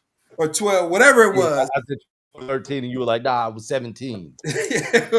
whatever it Yeah. was. Like he's doing that, and then also defending players like Bron. He's also defending NBA talent on the other end. You know what I'm saying? Like we gotta say, okay, hey man, So let me say did this his to you though, thing. Bong. Go ahead. Um, the Dream Team in '92, right? Uh huh. They lost to the Black team, Chris Webber in them, right? They weren't Right. going hard, even though it was an exhibition. They were going, but they weren't going hard. It's the same thing with Flag. They were going, they were playing, but they weren't playing as hard as they could have. That wasn't happening. I So hear you. yes, Cooper Flag did well, but they were probably going about 80%, 75 to 80%. Okay. Okay. That's what's up. Mm. And Scotty boy, I don't think it's like marketing, man. Marketing is 7 feet tall. So that's the difference between Cooper Flag and Laurie Marketing. Cooper Flag is 6'9". Did we bring up that comparison last time? Those two players? Yeah. And that's Okay. what I'm saying. Like I see him as Andre Karolinko. And I don't even mean any disrespect by that. I think Karolinko was a heck of a player and an elite defender. But AK-47 had his moments. yeah, I think he was overshadowed by Kobe. He played in the Kobe era, right? And Kobe used to work his ass out. But AK-47 was definitely he was definitely a guy. You know what I'm saying? Like he definitely was was not a superstar, but yeah, an official like plug and play third guy. a third option. He played with Boozer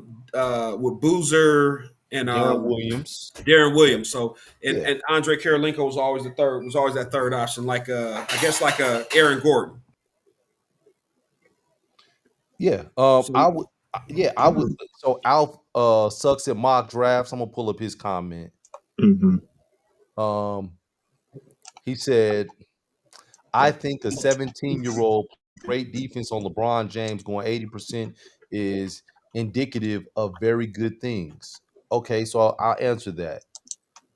I never said he wasn't good. Like, I'm not saying that. I'm saying he's not a superstar. now we done roped you in with FYF. Yeah, there's a difference between good and superstar. I'm just saying he's not a superstar, man. And I also said you're a really good team when he's your third best player on the team. I said that as well.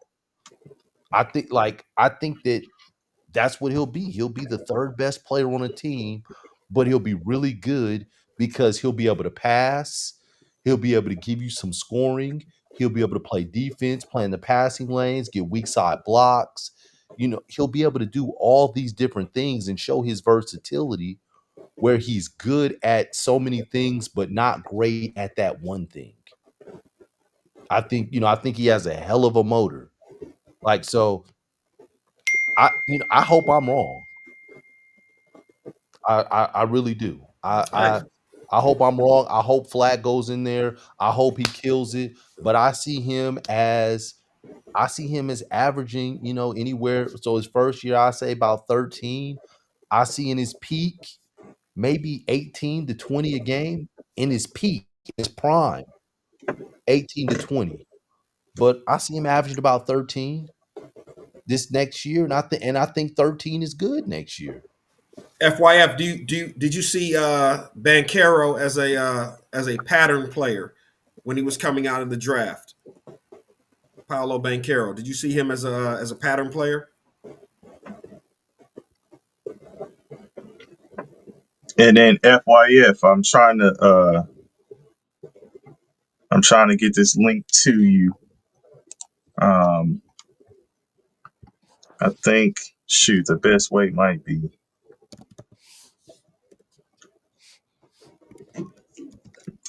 I'm gonna see if I can send it by if I can DM this to you, man. Is your IG working? Because I'm trying to send you a private chat on here, but for whatever reason it's not coming through. So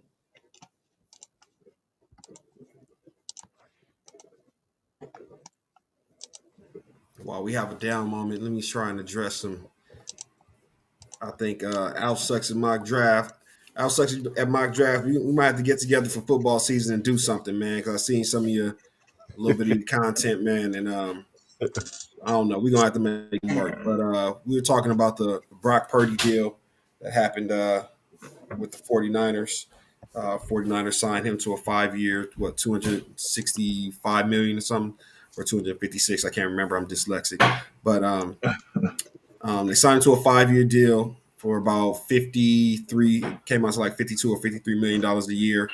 You were saying that he had a no trade in there, and it was 180 of that was guaranteed. Okay. Oh, sorry. We'll get back to that later. Al sucks in mock drafts. Yeah, he said. yeah, it's in your DMs on He said Bankero's a non-pattern coming IG. out of high school, and that's FYI. funny. That's funny because Bankero, I think he was just on somebody clipped some of his old high school highlights or whatever, and he commented on the post saying like, "Oh, and they had me ranked as like the fourth player coming out of my class or whatever." So he thought that was disrespect, even being the fourth player coming out of his high school class. So you know what I'm Oh saying? man, listen, man. I seen him play in person when he was in high He's the school. real deal. Oh I man, mean, he was jumping out the gym. listen, he was ridiculous. No, but I'm saying dribble, shoot, everything. Yeah, I yeah. was like, oh man, this dude is incredible. And in high Like I school, how saw tall was he? How tall was he in high school? 6'9". He was already 6'9". Yes. Okay. Like Yeah, I mean, he's a complete package. I saw him match up against a player named Michael Foster, who Michael Foster was a top 10 player. And and they were the same position. And I saw them match up head to head. And Michael Foster was big, strong, athletic, everything, and it wasn't even close. Like Mm-hmm. Michael Foster didn't have the skill that Paulo Banchero had. And I'm sitting here looking and watching this like, oh wow, this dude is a problem. And then I saw it to where he was playing in the grind session, and Paulo, his team made it to the championship. Paulo had like some other game in Utah, so he flew to Utah and then flew back that night back to Arizona to play in the grind session championship for the next day. I was like, man, this dude is crazy. This dude is a machine. Yeah. And so he showed up there. They ended up losing in the grind session championship. AZ Compass Prep beat him. They hit a 3 at the buzzer, no time left. But yeah, I just remember seeing Paulo like, yeah, this dude is on. Hey, you sound. Hey, he played like he was getting paid. Okay, FYF He is in might have been. FYF is in the building. Hold on. Give us a hand clap, Kev, when he get We on. we don't have a no camera. Where's your? We don't have your camera, FYF. Turn your camera and your son on, man. Come on.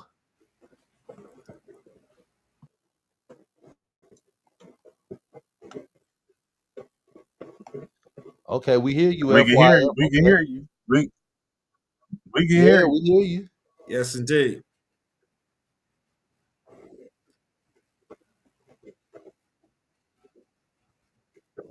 Okay. All right. Well, we got your sound. It's all good.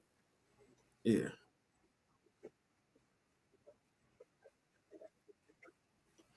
Hey, man, we appreciate. Hey, listen, for real, we appreciate you tapping in. That's a. Hold on. Hey, They say we ain't got your audio. Hold on 1 second. Oh, you might have to bring him on stage. Yeah.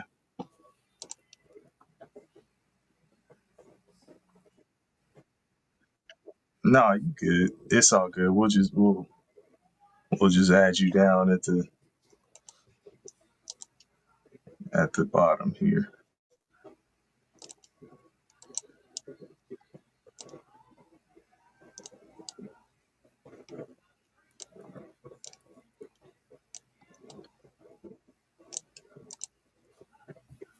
FYF. Let's see if we can get. Can y'all hear FYF? Can we get a sound check?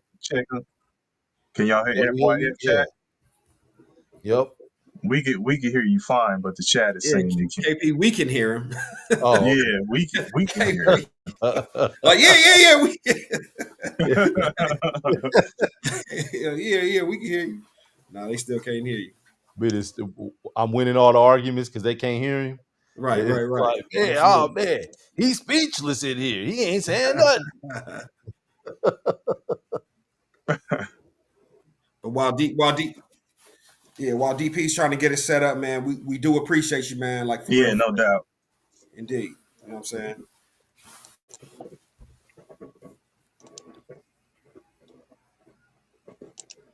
Okay, let's see here. Yeah, we can hear him clearly. Chat, can y'all still hear all of us? KP, Bong. Yo. KP about to debate with the voices in his head. Yeah. Okay, they can still hear us. Okay. We trying to build it. You mind saying something to see if they can hear you? They probably can. We trying to build the plane as we fly, man. That's all it is. You know what I'm saying? You think it would work if you transition him? Yeah, it's just he don't have There you go. Yeah, he's on the live stage, but can No, y'all let's get on the stage. Yeah, I they said can now probably hear he me is, now. but can y'all hear him? They could probably hear me now that you put me on the stage.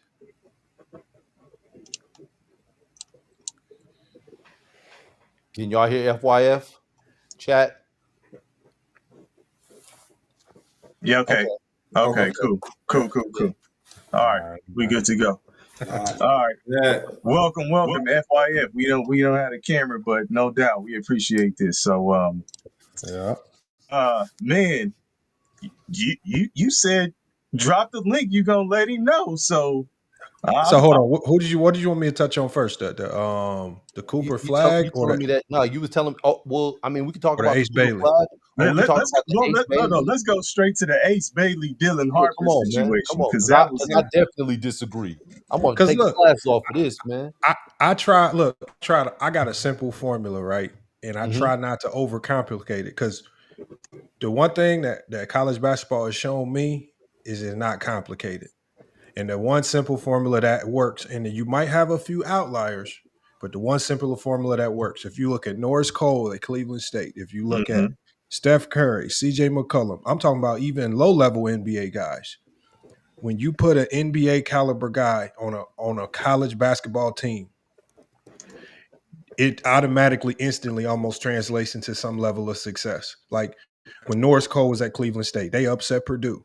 They they didn't win it all, but just his ability, just him being there was crazy. When you look at CJ McCollum at Lehigh, Lehigh ain't done nothing since CJ left. Weber State with Dame. When Steph Curry, when you put NBA, like look at what Carson Edwards did with Purdue. I mean, he was on a team full of nobodies. They got to the Elite Eight just with Carson Edwards, and he was a fringe guy. When you put NBA caliber talent on a college team, What was stands Carson out. Edwards there? Carson Edwards was there for 3 years. Because No, I'm saying what year? I can't remember the years Okay. exactly. Was it pre COVID era? I can't remember. If I'm being honest. I'm thinking like 2018, 2019. 2019 Yeah, it he was was definitely. drafted. 2016 and 2019 he was with Purdue. Yeah. Okay, so all those guys that you mentioned are all pre-COVID, pre-transfer portal. Mm-hmm. It's a little different now. The landscape is different. So now talk about the formula based on transfer portal, based on based on COVID era years. It don't change because you think about it. If we talk about post, I mean, look what Dalton Connect did in 1 year at Tennessee, right? Tennessee had some down years. Dalton Connect there, they looking like a perennial powerhouse. Just Dalton Connect's presence there had them looking different. And so how old was Dalton Connect? Huh? How old was Dalton Connect? He was older. I mean, he's been around the way. He was 22. But all I'm saying is when you have it's not about how long you've been there. It's about if you are an NBA guy. Mm-hmm. If you are an NBA guy, it's hard for your team to not be good. And when you look at Rutgers, right, and when you have 2 potential lottery picks, and all I was, because I'm watching them, I'm expecting because especially in a down Big Ten, Purdue was down. All the heavy hitters in the Big Ten were down. Purdue lost everybody. They lost Zach Edey, right? This is a year where Rutgers should dominate the Big Ten. If you don't dominate the NCAA tournament, you definitely dominate a down Big Ten, because you're talking about 2 so-called non-pattern players. And when you won, you can't even win in the Big Ten. You're losing to teams like Indiana, who was horrible. You're losing to non-conference teams like Kennesaw State, right? Whenever you face ranked teams, they got hot early and they couldn't overcome it. I remember watching that game. But that's unheard of for a low major to walk in, and you talk about you can't overcome a low major. Kennesaw State. That's just not a good look with 2 lottery guys. No, it wasn't. But I'll say this to you. I think that Purdue was down because they lost Zach Edey, but I don't think the Big Ten collectively was down. You still had Michigan State, who was tough. You had Maryland, who was tough. Fake tough. Fake tough. I call them fake tough teams. You had Michigan, who was tough. Nobody. I would venture to say that the Big Ten was just as competitive as the Big 12. None of them could hold a candle to the SEC, but the Big Ten was competitive. And then when you look at Rutgers and their team, their team construct, they had 2 guys that averaged double digits. They had Dylan Harper that averaged 19. They had Ace Bailey that averaged 17. Their next highest guy was another freshman in Lathan Somerville. So they didn't have a good team across the board. And those 2 NBA prospects, they couldn't carry them. They couldn't carry those other guys. Yeah, but that's the scary part. What you just said is I what think worries that's me. his. Because even in high school, put it to you like this: in high school, for example, it's the same principle in high school. If you have one D1 quality player on your high school team, your high school team gonna look different. You're gonna be different. I don't care. You could put 4 bombs around it. For example, with Gilbert and his son Elijah. Gil told me specifically he sent Elijah to a public school where he knew the talent was not great, and just look what Elijah Arenas did by himself. That team was a state championship contending team for like 2-3 years in a row, and that was just with 1 player. Now I'll tell you, we're in LA. College basketball, high school basketball is different. I'm outside of the city, but for LA City right now, it's so the talent It's is down. so down. It's down. It's like it's awful. But I will give you and I will give you Gilbert the same thing with Grant, but Grant Yeah. was not. Couldn't do anything. Grant wasn't good. Yeah, couldn't do anything. But Gilbert. So I played at Crenshaw High. So Gilbert dropped. I was on that team that Gilbert dropped 40 on. And it wasn't 60. But we beat him by like 40. You know, so it's like, you know, but I get what you're saying about his son, but the times are different in terms of the landscape of like city basketball looks now. It's just not the same. It's awful. But Cali, to be honest, ain't really been respected. They ain't respected outside of Cali. Like nobody outside of Cali looks at Cali like it's a strong basketball state anyway. Why would you? Yeah, I don't know. Look, I think more so from the perspective of Indiana. I'll tell you because my sons went to high school in Arizona and in California. Arizona's horrible. So I saw. Okay, I'm about to say. I'm like I saw both sides.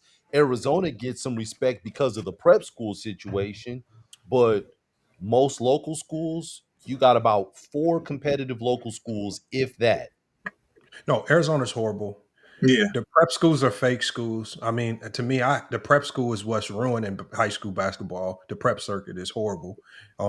It's just a whole bunch of kids huddled up in a house that's taking homeschool, and it ain't really. And then that's what's really hurting it. Yeah, my sons went to Compass for a year. Now, Compasses might be one of the better preps, like Bella Vista and AZ Compass. I mean, there are elite ones that stand out, but for the most part, the PHH, most of them are garbage. And to be honest, because I'm gonna tell y'all a story. Because I coach out here too, right? I'm gonna tell y'all a story, and this might be off script, right? Go for it. There was a guy that went to Hillcrest. I'm trying to remember his name, but he fell off the map. What year? This was before COVID. The guy that went to Hillcrest. What was his name, man? Because I know you're talking about Devontae Cobb. No, not him. Hold on, Hillcrest. He's doing YouTube. Oh wow. If I say the name, you're gonna know. But the story. This is how crazy prep is. We played them in the Bear, Ball is Life, House Hoop, everybody there, right? Mm-hmm. We beat the life out of them because I coach at GCU, the Grand Canyon University men's club basketball team, man. We beat the life out of them. At the end of the game, the Hillcrest coach came to me and was like, can we flip the score? Oh, wow. We can't have this long time. I don't know. Because at the time, I don't know, just some random dude. Was this pre-Bibby or was this after Bibby? No, Bibby wasn't there. Hold on. Was it after him or before him? This has to be after Bibby. It has to be after Bibby. Okay, so you're talking about that's in the last. Are you talking about Michael Foster in them? I don't know the names because I'm talking about top player. Was the top player Michael Foster? No. If you said his name, he almost looked like he was kind of chubby, but he wasn't. He would dunk on people. He had a nice jump. You're talking about did he go to Ryder or something like that out of high school? No, I remember remember his grandma died. There was like a little sob story attached to him as well. He was supposed to go to college, but it was a whole bunch of eligibility stuff. He tried to go to the G League. It didn't work out. And man, I forgot his name, man. I'm gonna find his name here in a minute because he was one of the more popular ones. It wasn't Foster or Cobb though. Okay. But it was just my best player dropped 40 on him, but because he was the sensation with the big following, it was Ball is Life and all of the it was their job to make him look good. So when you go run back the highlights, they showing his stuff. Points, and done I'm like, we just ran y'all out the gym, but it's just a nasty circuit right there. But when if you get back on topic, right, when we go to Ace Bailey, the summarize it is that I'm not saying what I'm saying about these two guys is the law or Bible. Yeah. I'm saying it's a high risk to me. If I got the top pick, I'm going to rock with a guy that showed that he could elevate his team into a winner at the college level at least. Because when you struggle to win at the college level and you are a potential lottery pick, that's a huge, huge indictment on you and how good you can be at the next level. And what do you say about the Anthony Edwards situation though with him? with Georgia? Because I know you mentioned outliers before. So, I mean, are you considering him to be like, it just happens? It's outliers for every kind of situation. But that's a perfect example of somebody who they stunk. But it definitely translates in terms of like his skill and what he can do on the next level. No. His translated, and the scouts were super high on him. And I don't know all the dynamics at Georgia. It wasn't a basketball school before he went there, and it wasn't a basketball school Right. after. But he still should have been good enough. I think if it's me, I think he kind of grew up overnight. Okay. And I think he did You a think lot of he's more growing. of like a super anomaly versus And like, can we I, point I to think it? a lot of people put a chip on, like he didn't have a chip on his shoulder, but I think a lot of people were saying, because remember coming out of college, the scouts and people on ESPN was even saying stuff about, oh, we don't know how serious he is about basketball and he has gang ties and this. They was literally just putting chips on his shoulder that wasn't there. He was like, oh yeah, this is what y'all think. So now all y'all Mhm. did was y'all just turned him into a madman. So he was proving everybody wrong to him. Okay. So, Okay. but so yeah, he's definitely the outlier, but I just think the formula is if you can't win in college, I'm not touching you. When I say win, get to the tournament, win your conference, be competitive. I don't think Rutgers was competitive. They was walking in the gyms with 2 lottery picks and nobody feared them. Nobody. And all I they mean, had was a bunch of highlights. they were competitive early on. They were competitive against Alabama. They lost. They were competitive though. Yeah, I but mean, I think competitive would mean the whole scope of it, like what wins, losses into the season that they make the tournament. They didn't even go to the CBI or whatever So you said. they opted not to go to that Okay, stuff. yeah. They Well, opted yeah, you not have to. to opt. You can't send no 2 lottery picks to the I'm just saying. CBI. Yeah, exactly. I'm just It's saying, like dumb. they ain't, There was they opted out of the crown. Yeah, the Crown Yeah, they tournament. opted That's out of what the we were crown talking about. in Yeah. the NIT. You can't put 2 lottery picks in the NIT. That's a bad look. You can't do Yeah, that. they could have rolled without him. Because they were gonna opt out and go to the draft, but of course they wasn't gonna play without them too. Yeah, So but You lose to Princeton. How bad is that? How do you lose to Princeton with 2 lottery picks? That's a surefire 30-point victory. well, because the freshmen don't make the same. They're not the same impactful players that they were years ago in the landscape that we're in. yeah, but You have to but have some savvy older guys with them that know how to play, that play defined roles that allow for them to excel at the things that they're good at, which was scoring. but Rutgers KP. didn't have that. Yeah. But that's speaking to a formula of effectiveness at the college level where we've talked about the NIL, the portal, and all that stuff, and how it changes how they construct these teams. But you talking about 2 players who are supposed to be considered to be top players, and not just in college, but the country, because they're going to be lottery picks. So you're not just talking about building a Any college freshman. squad. Yeah. So now while we have you on here, FYF, let's get your take on Cooper Flag. Shit. We here now, ain't we? Man, Cooper Flag, man. Uh-oh. Hey, look. So there's 2 things going on here that I believe is happening. I believe where the NBA is right now, they desperately need a great white NBA player. We saw how Caitlin Clark impacted the WNBA. Now, it's the business side of it is this: whoever's working in the NBA front offices right now, if there was ever a script or if there was anybody behind the scenes creating something, they need to be creating something for Cooper Flag right now if they want to maximize the dollars for the NBA. So I believe if the NBA knows what they're doing as a business, they're gonna have a vested interest in making sure Cooper Flag peaks. Leads. Right. But the problem what I see just with Cooper Flag's game in and of itself coming out of college is I'm just real big on you don't have to be good at everything, but you got to have one NBA talent walking in the door. That he's great at. I don't think Cooper Flag has any NBA skill right now. He's not an elite shooter. He's not an elite scorer. He's not an elite athlete. He's not an elite defender. Nah, Not one. he's an elite athlete. I don't think. No, he's just tall. Nah, He's not an elite. he's got a really good motor. He's got a really good motor. If His verticals, like I think his verticals 38, but that's that's what you going to say get for better. Patrick Only Beverly, you don't 18. say that for the #1 overall pick. I look, I agree with you in terms of what you're saying with some of the stuff you're saying. I'm Yeah. saying that Cooper Flag is good. He's really good. And But I what? don't think he's a superstar. And my comparison was actually Andre Karolinko. But you Andre got the Karolinko chat had saying defense. Flag is definitely an elite defender. X no. What are y'all? What? No. Oh man, I would hate for him to have to start getting barbecued at the NBA level for people to start backtracking that. But I'm telling you, at the NBA level, he gonna get barbecued. I'm gonna tell you, it depends on who if he goes. I'd like to see him go to San Antonio.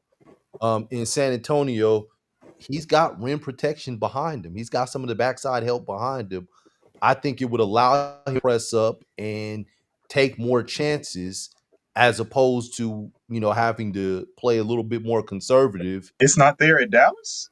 It is there at Dallas, but we already talked about that. Right. Yeah, I mean, it might be even more at Dallas. But I said three that guys. Not elite defense, I said that San Antonio already has a point guard. They already have all the pieces around. That's why I like San Antonio. But what position is Cooper? What is he? He's a 3-4. I said a 4-3, actually. I said he's a 4.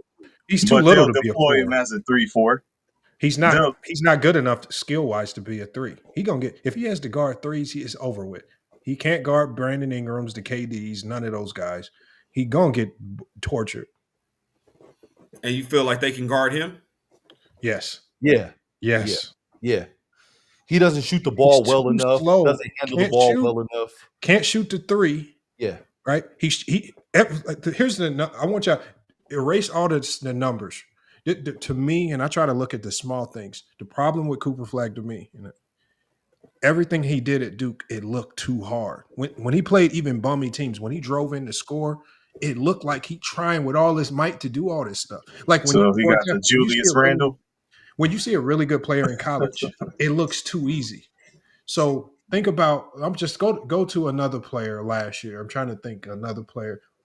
Jeremiah Fears. Come prep school straight to Oklahoma. You think he's the best. I saw that. You think he's the best player in the draft. I'm saying Jeremiah Fears at times made it look easy. And he's just he was walking straight out of prep school. That game against Kentucky in the conference championship, our conference. Cooper made everything look hard. When he everything's contested, everything's hard. Nothing looks smooth. Nothing looks easy. And it's just like, why does the game look so hard when you're trying to go score and defend? And it's just like, it shouldn't look like this. Not when you are #1 overall pick. It should be easy. And I don't think he knows how to make the game slow down. I don't think he knows how to dictate pace. Too many guys can speed him up. And I just think all his problems are going to get magnified at the NBA level, especially without any elite NBA talent in his bag right now. Okay. Man, that's an interesting perspective. One of the more interesting storylines this NBA season. Obviously, ESPN, Fox Sports, all the media outlets are going to cover him. And again, give him the Caitlin Clark treatment. And the NBA will do their best to see him succeed. So, if he does not succeed or he lacks success, then hey man, maybe it was all a sham.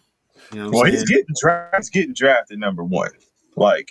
It's just a matter of, the hype is what it is. You talking about the machine, the hype, and what they want to do. And KP, you talked about protection. The Cooper Flag, protecting him would be making sure that he goes #1. But after that, it's just a matter of his performance is another thing. Like what he actually does and how the team, rolls him out in their scheme and all of that. I don't. And again, I don't see him being the front runner or the #1 guy for any of the top 3 picks anyway, especially not for Dallas.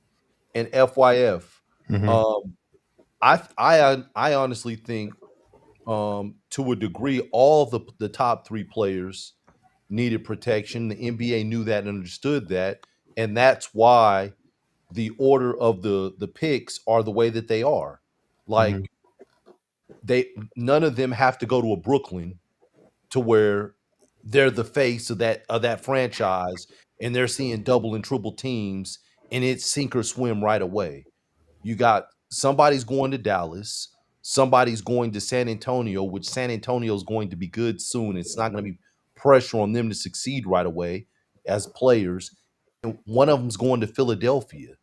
Talking about, I'm thinking it's going to be Ace Bailey going to Philadelphia. So you get Ace Bailey in a situation with Paul George, Tyrese Maxey, and Joel Embiid. And now a lot of the shots that they're getting, these are a lot easier. And you're not seeing double teams. You're getting open looks. And it's going to make you look better as a player. Yeah, And but that's what it's time for you to take the torch. and they will not so the Cooper flag talk about all that face of the league and all that shit is not happening with the way these teams are constructed anyway.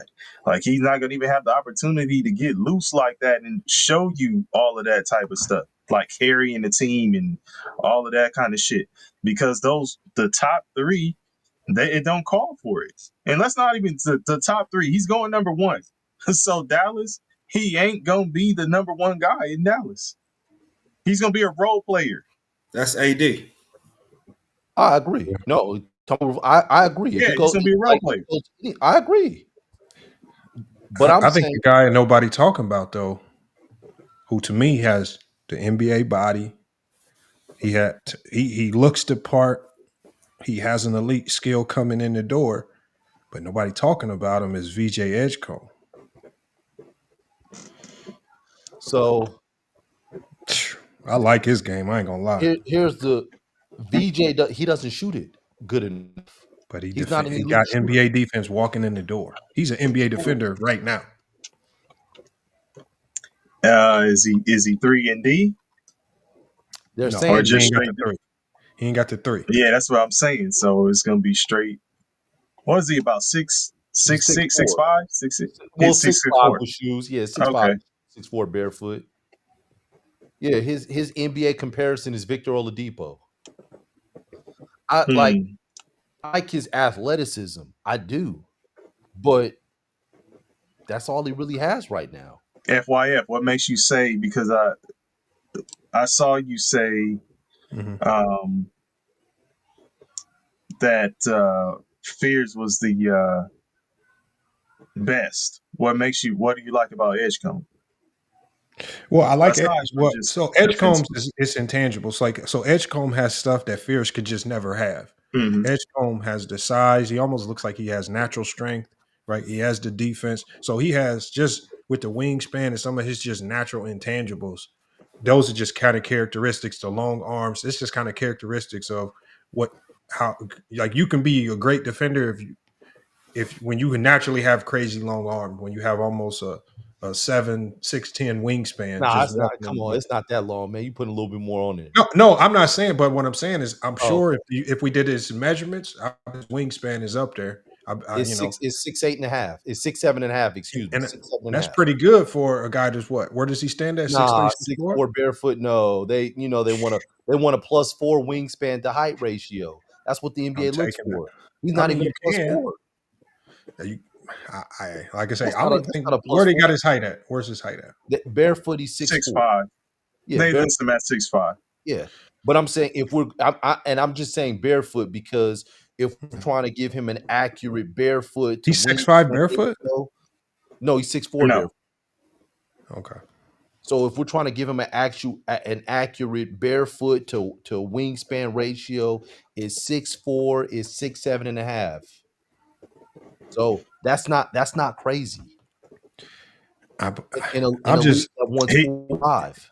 When you see him walking in the door, he just has just with the physique and the physicality, he just has what Jeremiah Fears. Jeremiah Fears is all talent, just all skill and talent. But he plays hard. He has an NBA mind. He has But I just think Jeremiah Fears, if you look at what he was able to do at Oklahoma, it translated. Everything his skills translated to winning at Oklahoma. And you can't even name any of his teammates, right? I'm sure there were some good 4-star transfers there, but Jeremiah Fears was the reason why they elevated this year. Absolutely. Absolutely. The player that's going to get drafted high, that's probably he's going to be a bust, but not because of talent, is Trey Johnson. You don't like Trey Johnson? I don't like his. I was watching him play at Texas, and this is what I saw too much of. When his teammates didn't pass him the ball, this man is waving at his teammates, looking down. The attitude, the check out. Yeah, I'm looking at him like. You know, they've been NBA scouts have been high on this dude since he was 15, 16 years old. Yeah, but he can shoot, but I just think he gonna check himself out the league. I think he mentally is. I don't know. He some like it's just stuff as a coach I wouldn't want to have to deal with. I think with him, you'll be coaching, you'll be having to be a psychologist on top of a basketball coach just to coach him. You know, and them are the hardest players to coach. I got one of them on my team now, and it's just like, my guy, I can't be a psychologist and a coach. You know, I can't do both, man. Jesus Christ. So, you know? And so the thing with Fear, and so with Fears, man, I agree with you in terms of him being talented. I actually reached out to his I've chatted with his brother before, Jeremy, because I met him a couple years ago, and I told them like they need to do a documentary on that family because their dad was a point guard at Bradley, and then you have Jeremy Jr. That is a point guard at Michigan State. You got Jeremiah who reclassed up Bong. Jeremiah is another one that reclassed up, 18 years old as well, and is going to get drafted. And then they have another brother that's coming through the pipeline as well. I think he graduates in 2027. Young kid, yeah, you were telling me about him. And I'm sure he'll be a Division I point guard as well. So it's something in the blood. Another holiday bunch. Yeah, it's something in the bloodline, man, because he's putting them out there. Yeah. Okay. All right, man. Well, FYF, I don't know. We don't want to hold you too long, man. I ain't doing nothing. I was about to play the game. That's all I was about to do. I wasn't about to do nothing. Man. You know, appreciate this. Well, let me ask you then. Who do you think is going? Where do you think Fears is going to land? Where do you think Edgecombe will land? Since those seem to be two of your favorites in this draft. I think Fears is going to slide maybe to the bottom of the top 10 or out of the top 10 because of the size. I would like to see Fears get to the Rockets, maybe. I don't know. Get Engineers started. Yeah, engineers are Rockets fans. Rockets fans, but you know, I mean, you never know what teams are really looking at. Like these teams are interviewing. They, you know, sometimes they might fall in love with a player and draft him higher, or they might fall out of love, just like Knet did, and he might drop to somewhere where he don't belong. So, there's some sneaky good players that I like Kneppel. I like him. I don't like. They're saying that he didn't do good in the draft camps, that he kind of hurt his stock. I wouldn't expect him to. He's a system player. But I'm saying his shooting wasn't good. Yeah, wow. That's what was damn good in game. That's all I need to. It was, and they said that he was actually shorter than what they thought, because Duke listed him at 6'7". He's more like 6'5". I hear that. Okay. I mean, more than likely, I'm gonna be wrong about all of this anyway. That's the beauty of all this. We gonna probably, I'm gonna be wrong about a lot of it. I hope the guys prove me wrong. I want to see guys do well. I want to see the NBA do better. So, it's hard with as much talent as is out there. I mean, even Jace Richardson, he got NBA bloodline in him. He might turn into the best player in this, because sometimes just the bloodline just helps you figure it out quicker. So. Did you see his recent comparison? I don't like the comparison. Huh? Oh, What okay. Like I saw some people saying Delonte West. No. Recent comparison was Pat Beverly. Oh, But that's but a but nasty I'm, but I'm comparison. saying from a size and wingspan and weight.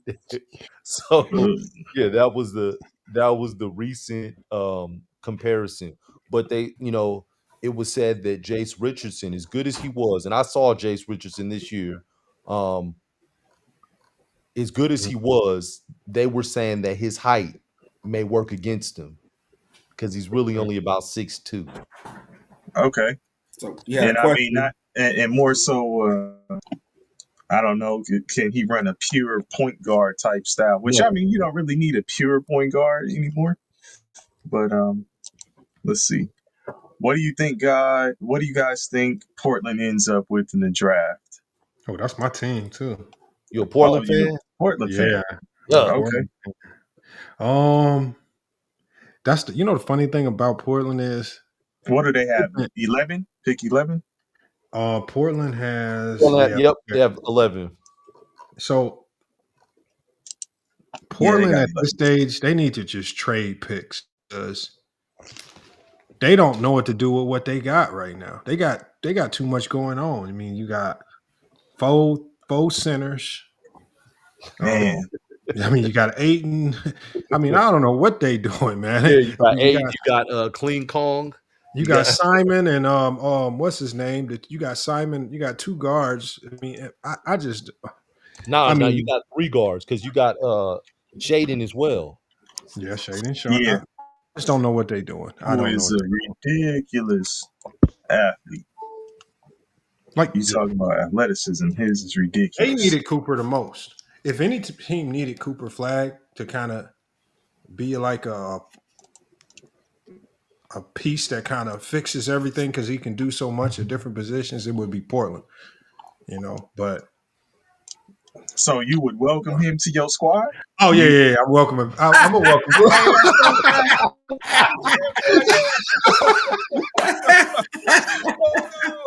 Hey, man. FYF, man. FYF. I want you to know, man, you ain't shit for that. Hey, he went through all that. I'm gonna take a chance on Cooper if he slides. Yeah, come on, man. If he slides, man, I'll take a chance on him. A gamble. What you call him, $1 billion lottery ticket? Yeah, we'll find a way to make it work, man. We'll figure something out. Hey, going forward though, since you're a Portland fan, would you prefer to roll with Scoot or Simons? I don't like either one of them. I don't like our entire guard core. I don't like Sharp. You're tripping on Simons. You're tripping. I don't like Simons. I like Simons. I don't like Simons, and I don't like Scoot. Scoot got better towards the end of the year. So if you keep anybody, obviously, I think Scoot is good, but I think Simons has hit his ceiling. I don't know if Simons can get any better than what he's shown. And I think his best in this league is a really good number 3 option for on like a winning team. But if he's your 1 or 2, you in trouble.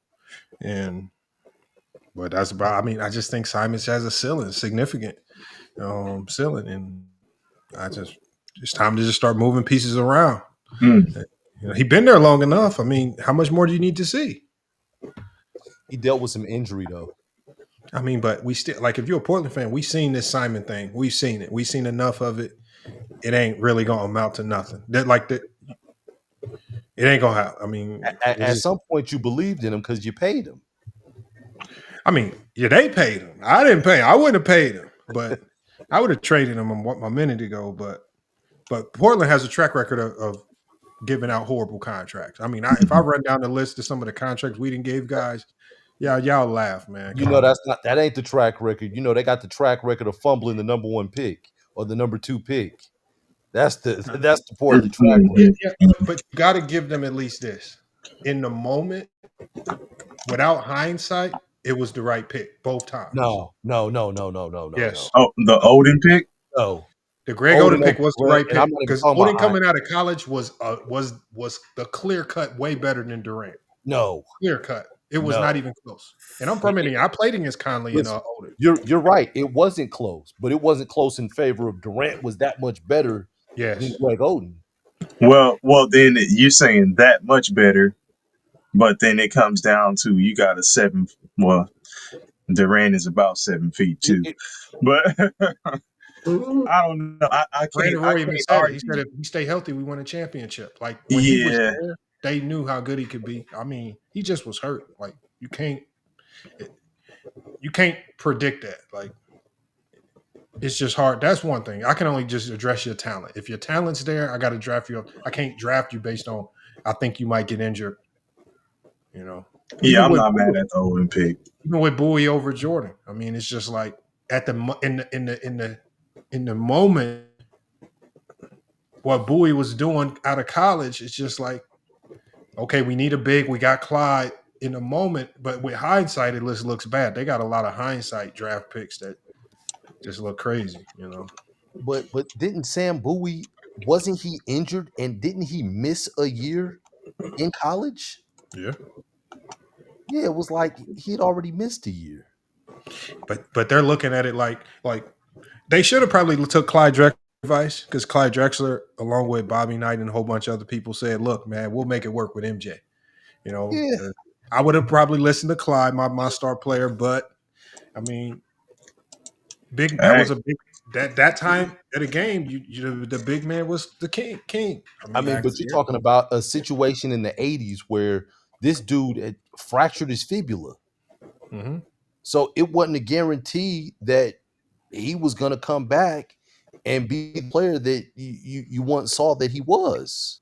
And there was no guarantee on Jordan, a small guard dominating the league for the next 10, 15 years. And nobody knew that. Nobody knew, like, nobody predicted that. Nobody. I'm only saying it because Bowie was hurt and he Yeah, was Bowie. like he was, essentially damaged goods. But he was the next best big behind Hakeem. Akeem, who I think in the other day in the chat you said is overrated. Yeah, Hakeem. Overrated in the sense of not that he's not good, but only overrated in the sense that when I do these debates with people and they rank Hakeem really high, and I'm like, why? But then Why not? they'll de-rank other players, and it's just like if Hakeem's 2 championships elevate him, how come championships don't elevate some of these other guys? Because the Like example, the example I use,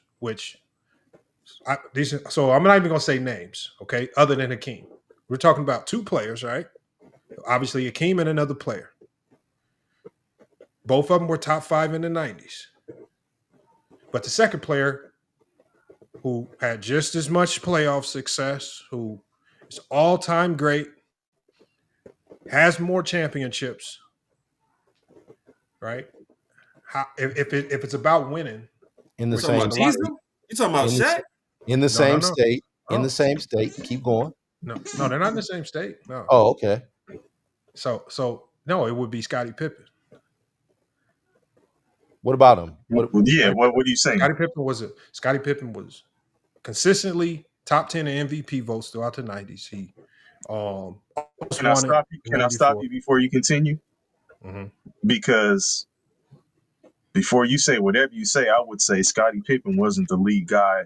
Hakeem was the lead guy on this squad with a supporting cast. Yeah, Scottie Pippen was part of the supporting cast with arguably the greatest of all time. I would accept that, but that logic by default would then kick Kobe out your top 10 if it's about being the second guy. Kobe also led. Yeah, Kobe was also the lead guy for 2 chips. Right. Yeah, but see, why do we punish Pippen just because he got drafted into a situation where he had to be the number 2? He only had 1.5 years to try to be the number 1 before Jordan came back. Do you agree? Do you agree with Craig Hodges' statements? I think he was on All the Smoke?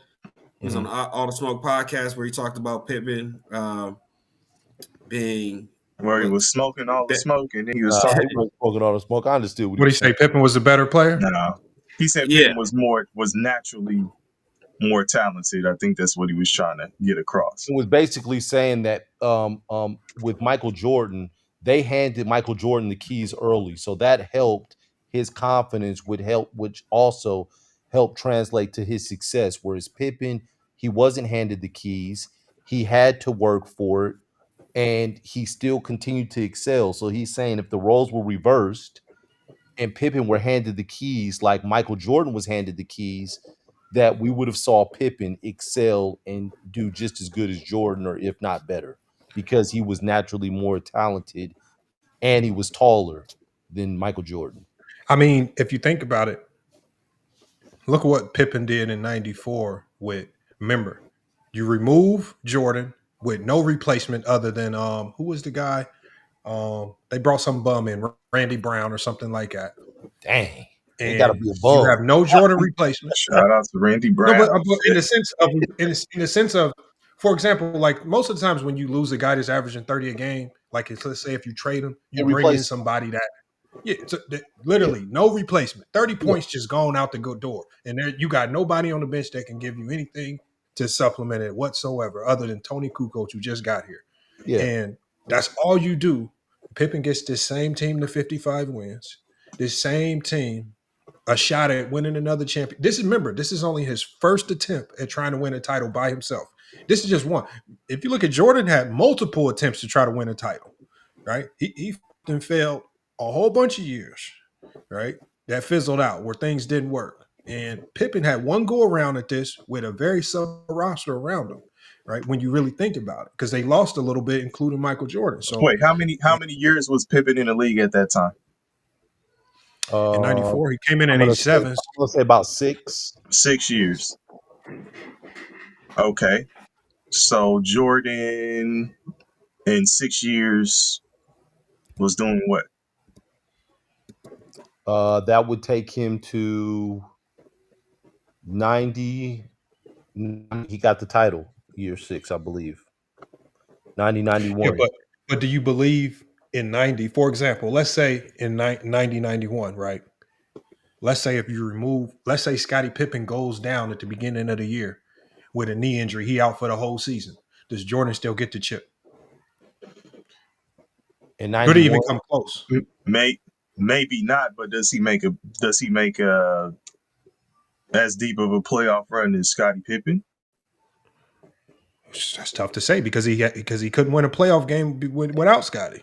and you said Randy Brown, the guards on that team in 93, 94, BJ Armstrong, Steve Kerr, Pete Myers. Yeah, Pete Myers was his replacement. Yeah. That's who it Pete was. Myers. Yeah. A bigger John- bum than Randy Brown. Oh, whoa! Shout out to Pete Myers. Hey, so listen, I'll it's a say great this. debate. I'll say this though. I'll say this. Because I did want to address. We were talking about big men. You were saying Patrick Ewing is overrated as well, right? Was that your take? Oh yeah. He definitely overrated. Okay, and what's the reason why Patrick Ewing would be overrated? When I say overrated, so here's the tricky part about when I say somebody's overrated. A lot of times it's to troll other people's logic, right? Mhm. So, for example, KP. so Told all you these this, people, KP. all these people that say, for example, this is probably the low hanging fruit one to say. They say LeBron choked, right? They'll call him a choker, which rightfully so. LeBron has had some moments where we could say he choked or whatnot, but these be the same people and 5 minutes later will be defending Ewing, talking about how great he was in the '90s and I'm saying, hold on, if your standard of choking is LeBron, I said, well, I watch Ewing. This man choked from 92. He choked. I can go through it. He choked off a series lead. 93, he choked off a series lead. 94, he definitely choked off another. In the finals, when they had the lead against the Rockets, Game 7, he chokes in Game 6 and 7. Then 95, the infamous missed layup versus the back Bears. rim. And it's just like if choking is what brings LeBron down, knocks him out your top 10, Why is you telling me anything about Patrick Ewing? This dude was the face of just choking stuff away. Oh damn, But the but face of choke. but here's a question. Here's a question. When you rank centers, Mhm. how many times did you hear Patrick Ewing cracking top 7? Top You five. hear Ewing? No, See, I'm giving you 2 more Yeah. spots. Okay, I was gonna say top 5. I'm gonna give you 2 more. How many times did you hear somebody argue Patrick Ewing as maybe top 7? and I'm gonna tell you where people try to be slick. You see Ewing's name get thrown around when they try to devalue great players of today. So when you ask them to rank a list of the best centers, what they'll do is they'll say obviously the obvious ones which we know are up there, but then before they get to a player of today, like in Jokic, because they just don't like this era and they call it soft and they don't like the style of play, they'll throw a Ewing in, and I'm like, It's like the buffer. there is no lifetime ever where I would take Patrick Ewing over Nikola Jokic, man. And it's just like they'll just throw him in, and this is why we have to get in there trying to tear down Patrick Ewing, because it's like you're not even willing to give Nikola Jokic his flowers and rank him properly. He definitely belongs in the top 7. I don't, Who does? biases. Patrick Ewing? No, No, Nikola Jokic. Nikola Okay, Jokic. I just want to make sure. Right. I'm gonna make I'm sure. not gonna say he's the greatest center all time, but he really has made a strong case to be top 5, I believe, and or right outside your top 5, because there's been so many great centers. But people will throw centers in they were saying Alonzo Mourning is better than Jokic. They were No, saying no, no. David Robinson's better than Jokic. I'm I like, they mean, literally just throwing any those center in front of him. Just like, those are the dudes holding Just, on just to to the discredit, just to discredit. yeah, just to Jokic. discredit. So that's why I try Yeah. to flip it. And that's why I have to remind them of all the times that Patrick Ewing let the whole city of New York down. I said, if you want to talk about choking and letting the city down, he did it more than most. But I'm just saying, like, I don't really hear, because when I saw you say that, I don't really hear anybody really talk about Patrick Ewing that much when it comes to top 5 centers. I mean, you even got people saying, if we're talking about today's basketball, they're arguing whether Jalen Brunson is the greatest Knick of all time. And I was honestly about to ask you Hmm? if we could have you for a few more minutes, man. Yeah. We were having a discussion about the face of the league, and my stance was, if New York can win a championship, I can see Jalen Brunson being the face of the league. Now, DP and KP said that he's not dynamic enough to be face of the league. What's your thoughts on that? Nah, my thought is every so often, I think we have time periods in the NBA where there is no face. And I think we hitting one of those time periods right now. When was the last one? I think the last one was when that last time Jordan retired, right? And kind of going into the thousands. I don't think the league had a true face for the longest. Right. I think you had some good teams, You don't think but I don't Shaq think and you had. Iverson were up there? But see, remember, you couldn't make Iverson the face because they painted him as the gangster. Absolutely. Yes. Shaq. Remember, they Was never too want a lazy. center to be the face of the league because it's hard to market centers. Yep. So Shaq Yep. ran into the marketing problem. Iverson was too gangster, and so they wanted to put Kobe there, but then Kobe had the Colorado situation. So in comes That was LeBron later in on. 03. You have to make you. This is why early on they were selling LeBron in Sports Illustrated as King James. As they were painting him as the face of the league well before he even got to the league, because they said, okay, we gonna make sure he's the face of the league. Picture perfect image, all this stuff, Well, everything. So, They were grooming Kobe to be the face of the league. yeah, they were. Here's what I would say. I agree with you to an extent. There were faces of the league until Jordan was the face of the league. And then after that, there were faces again until LeBron.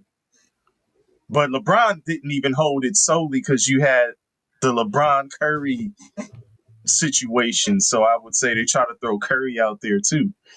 But I mean, I get what you're saying, but I would say just a clear face. There's only really been maybe one or two that have just stood alone. Maybe Jordan. I mean, who else has stood alone besides Jordan? LeBron. And that's what I'm saying. Okay, LeBron for maybe a shorter period than him, I would say.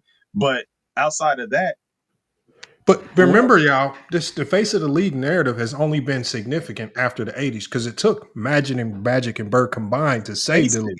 faces. No. They weren't even Yeah. faces. It was their job. You got to save the ship. It was a sinking ship. Stern started the face of the league. Yeah. So now once the 90s hit, okay, Magic and Bird, y'all did y'all job. Y'all saved us. We was about to be up out of there. Okay, now what Magic and Bird taught the NBA was the marketability side. We gotta sell somebody like Dave Fluke came from the planet Mars, right? And that's how they painted Jordan, you know, and that's how they kind of had to sell LeBron a little bit. So you had to sell your hopes and dreams, you know, elevate a little things. You know, that's why when Jordan got that DPOY, they okay, go ahead, take this. You ain't deserve it. Hey, You know, I see how you throwing that in there, man. Hey, I did my research. Hey, look, I did some research on that. Uh-huh. And I'm not talking about the funny stats. You know how they did the they had the funny stats too. The steals. No. Yeah. I went game by game. Check this out. Game by game. And I looked at, and I used Synergy. Who was Jordan guarding the majority of each of these games? And when I pulled game by game at that DPOY year, the player that Jordan guarded for the entire regular season averaged 21 points a game on 50% shooting. Oh wow! And this is from bums to all like guys like Terry Teagle, World Be Free. I'm talking about guys I'm talking about giving him buckets. Not Terry Teagle. I'm talking about Doc Rivers. Doc Rivers dropped a 30-point triple-double on his head. 30-point triple-double. Magic, he was Doc. He was Doc, Bong. He dropped 30 on you. No, he was only averaging like 10 a game that year. Oh, but I'm saying that particular night, he was Doc. Oh, yeah. That but everybody turned up on Jordan he was when I say that was the most fraudulent DPOY, Jordan wasn't playing no defense there. It was so bad that we got games. You listening to the announcers talk, the announcers would even talk about him being a bad defender during the game. Hey man, you need to play that audio. I got it. It's on our channel. They get mad at it. They get mad at me when I do it. They get mad. Pulling them receipts. Hey, I love it, man. I love it. So you think we'll be heading to an era? Go ahead, DP. No, I was going to circle back to that Brunson thing. So we could be heading to an era where we have no face. No face. No it's going to go back to what DP said. It's going to go back to faces. And that's what the NBA is setting up right now. It's going to be faces that carry and hold it down until that one golden child pop back up. And when that one person pop back up, it's going to be undeniable. Like, we got to sit here and think about it and talk about it. It ain't no face. What's your take on AE? That's kind of what I was. That's what I What's the take on AE? Because I mean, it sounds like they're trying to push him as the face. He killed himself. You cannot on hot mics. You cannot on hot mics be telling people my D bigger than yours. Thank you. You can't be the face. You can't be. He automatically disqualified himself.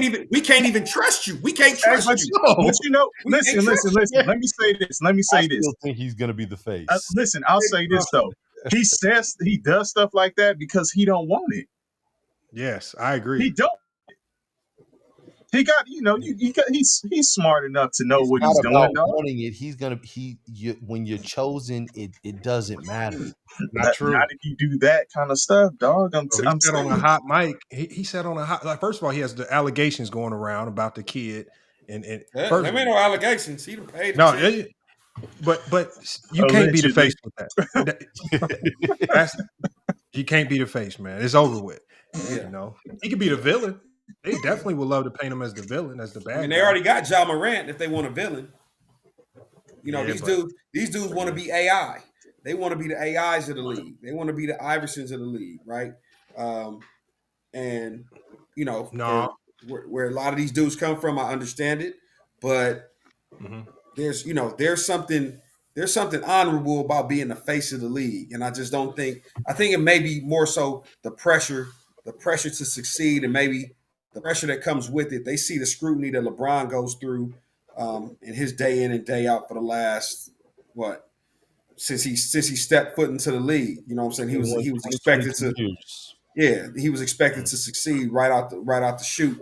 And I think a lot of these guys turn that shit down. Like they just don't want it. They don't want the pressure and the But I'll tell you, scrutiny.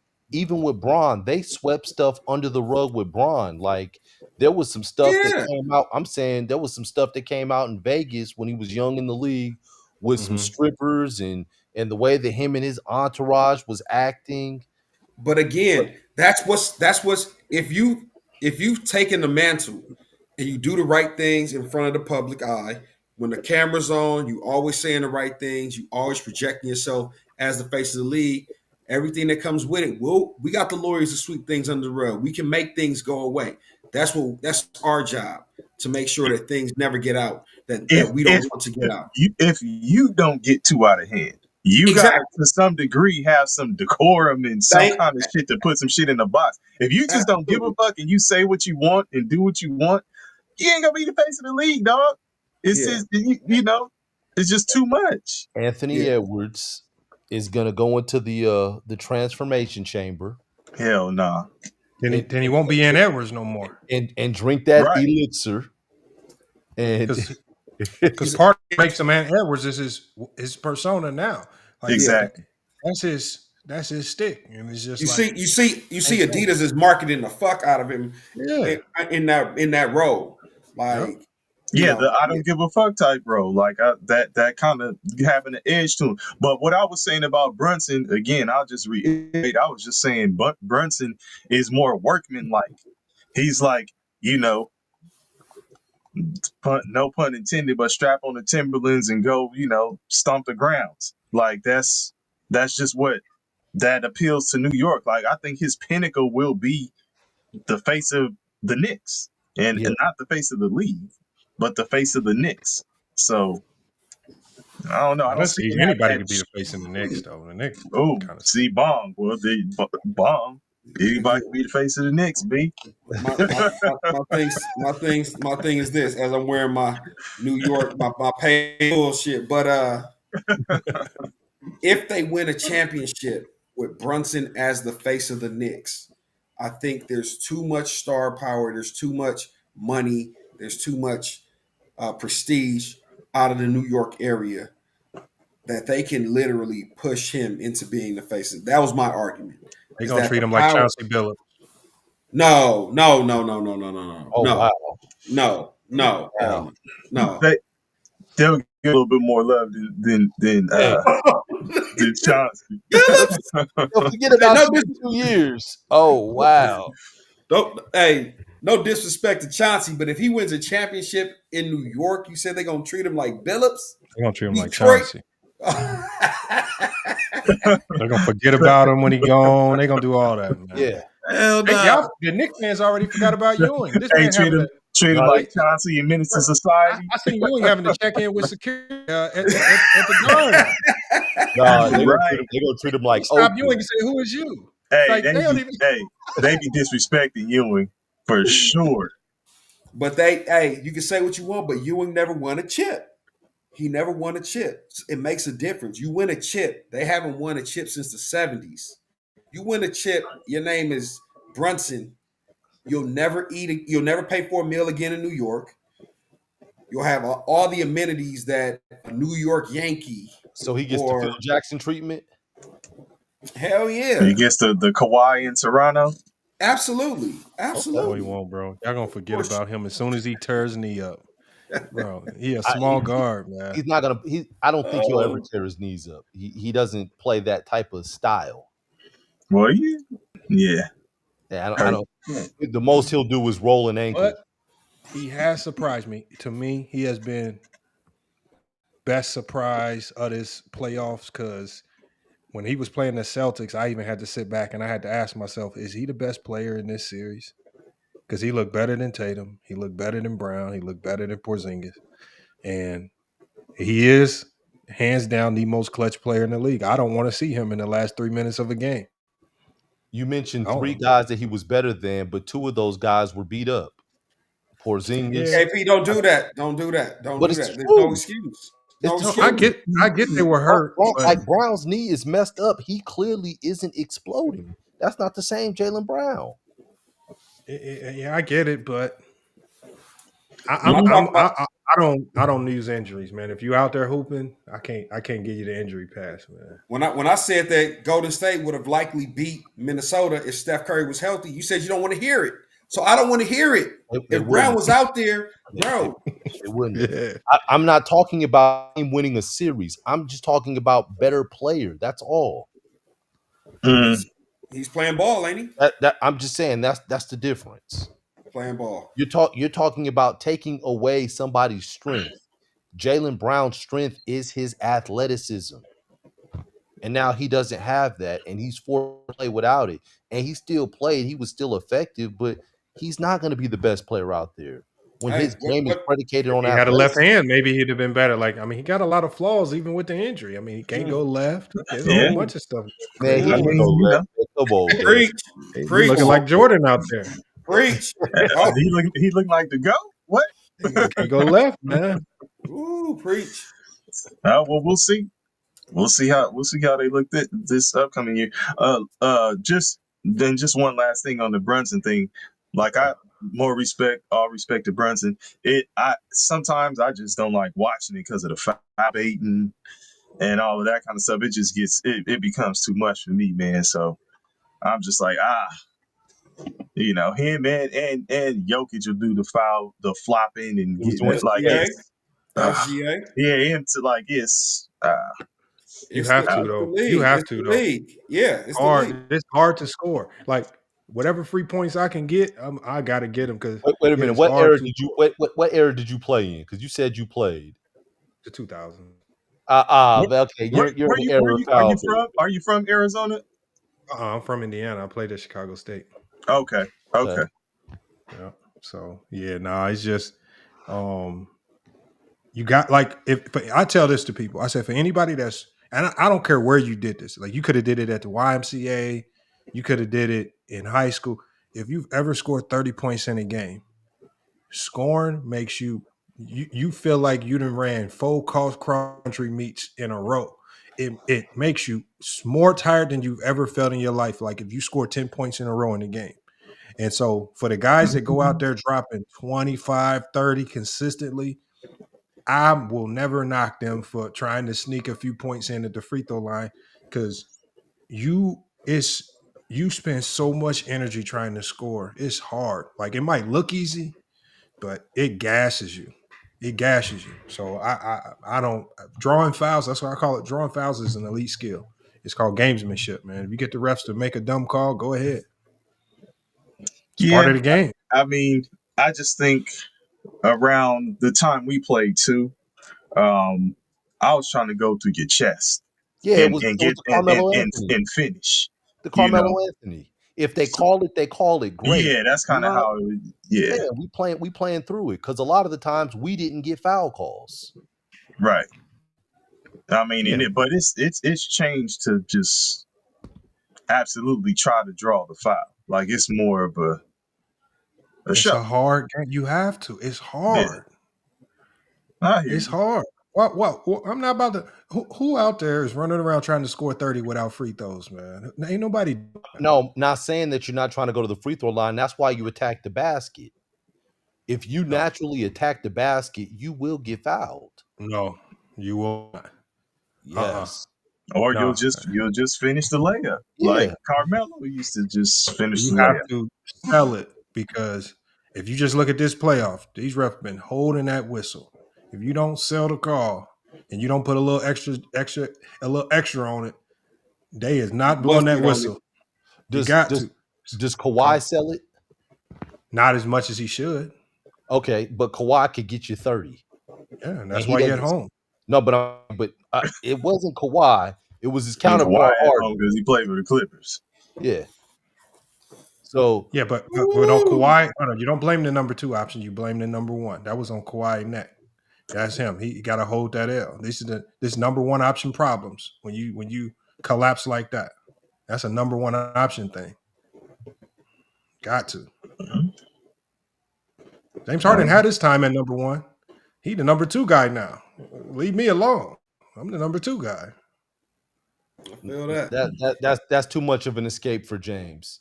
James folded, man. That's James what two options do. They sometimes they'll fold and kind of disappear. That's why they number twos. Not your two should never do Who's that. who's Boston's number two?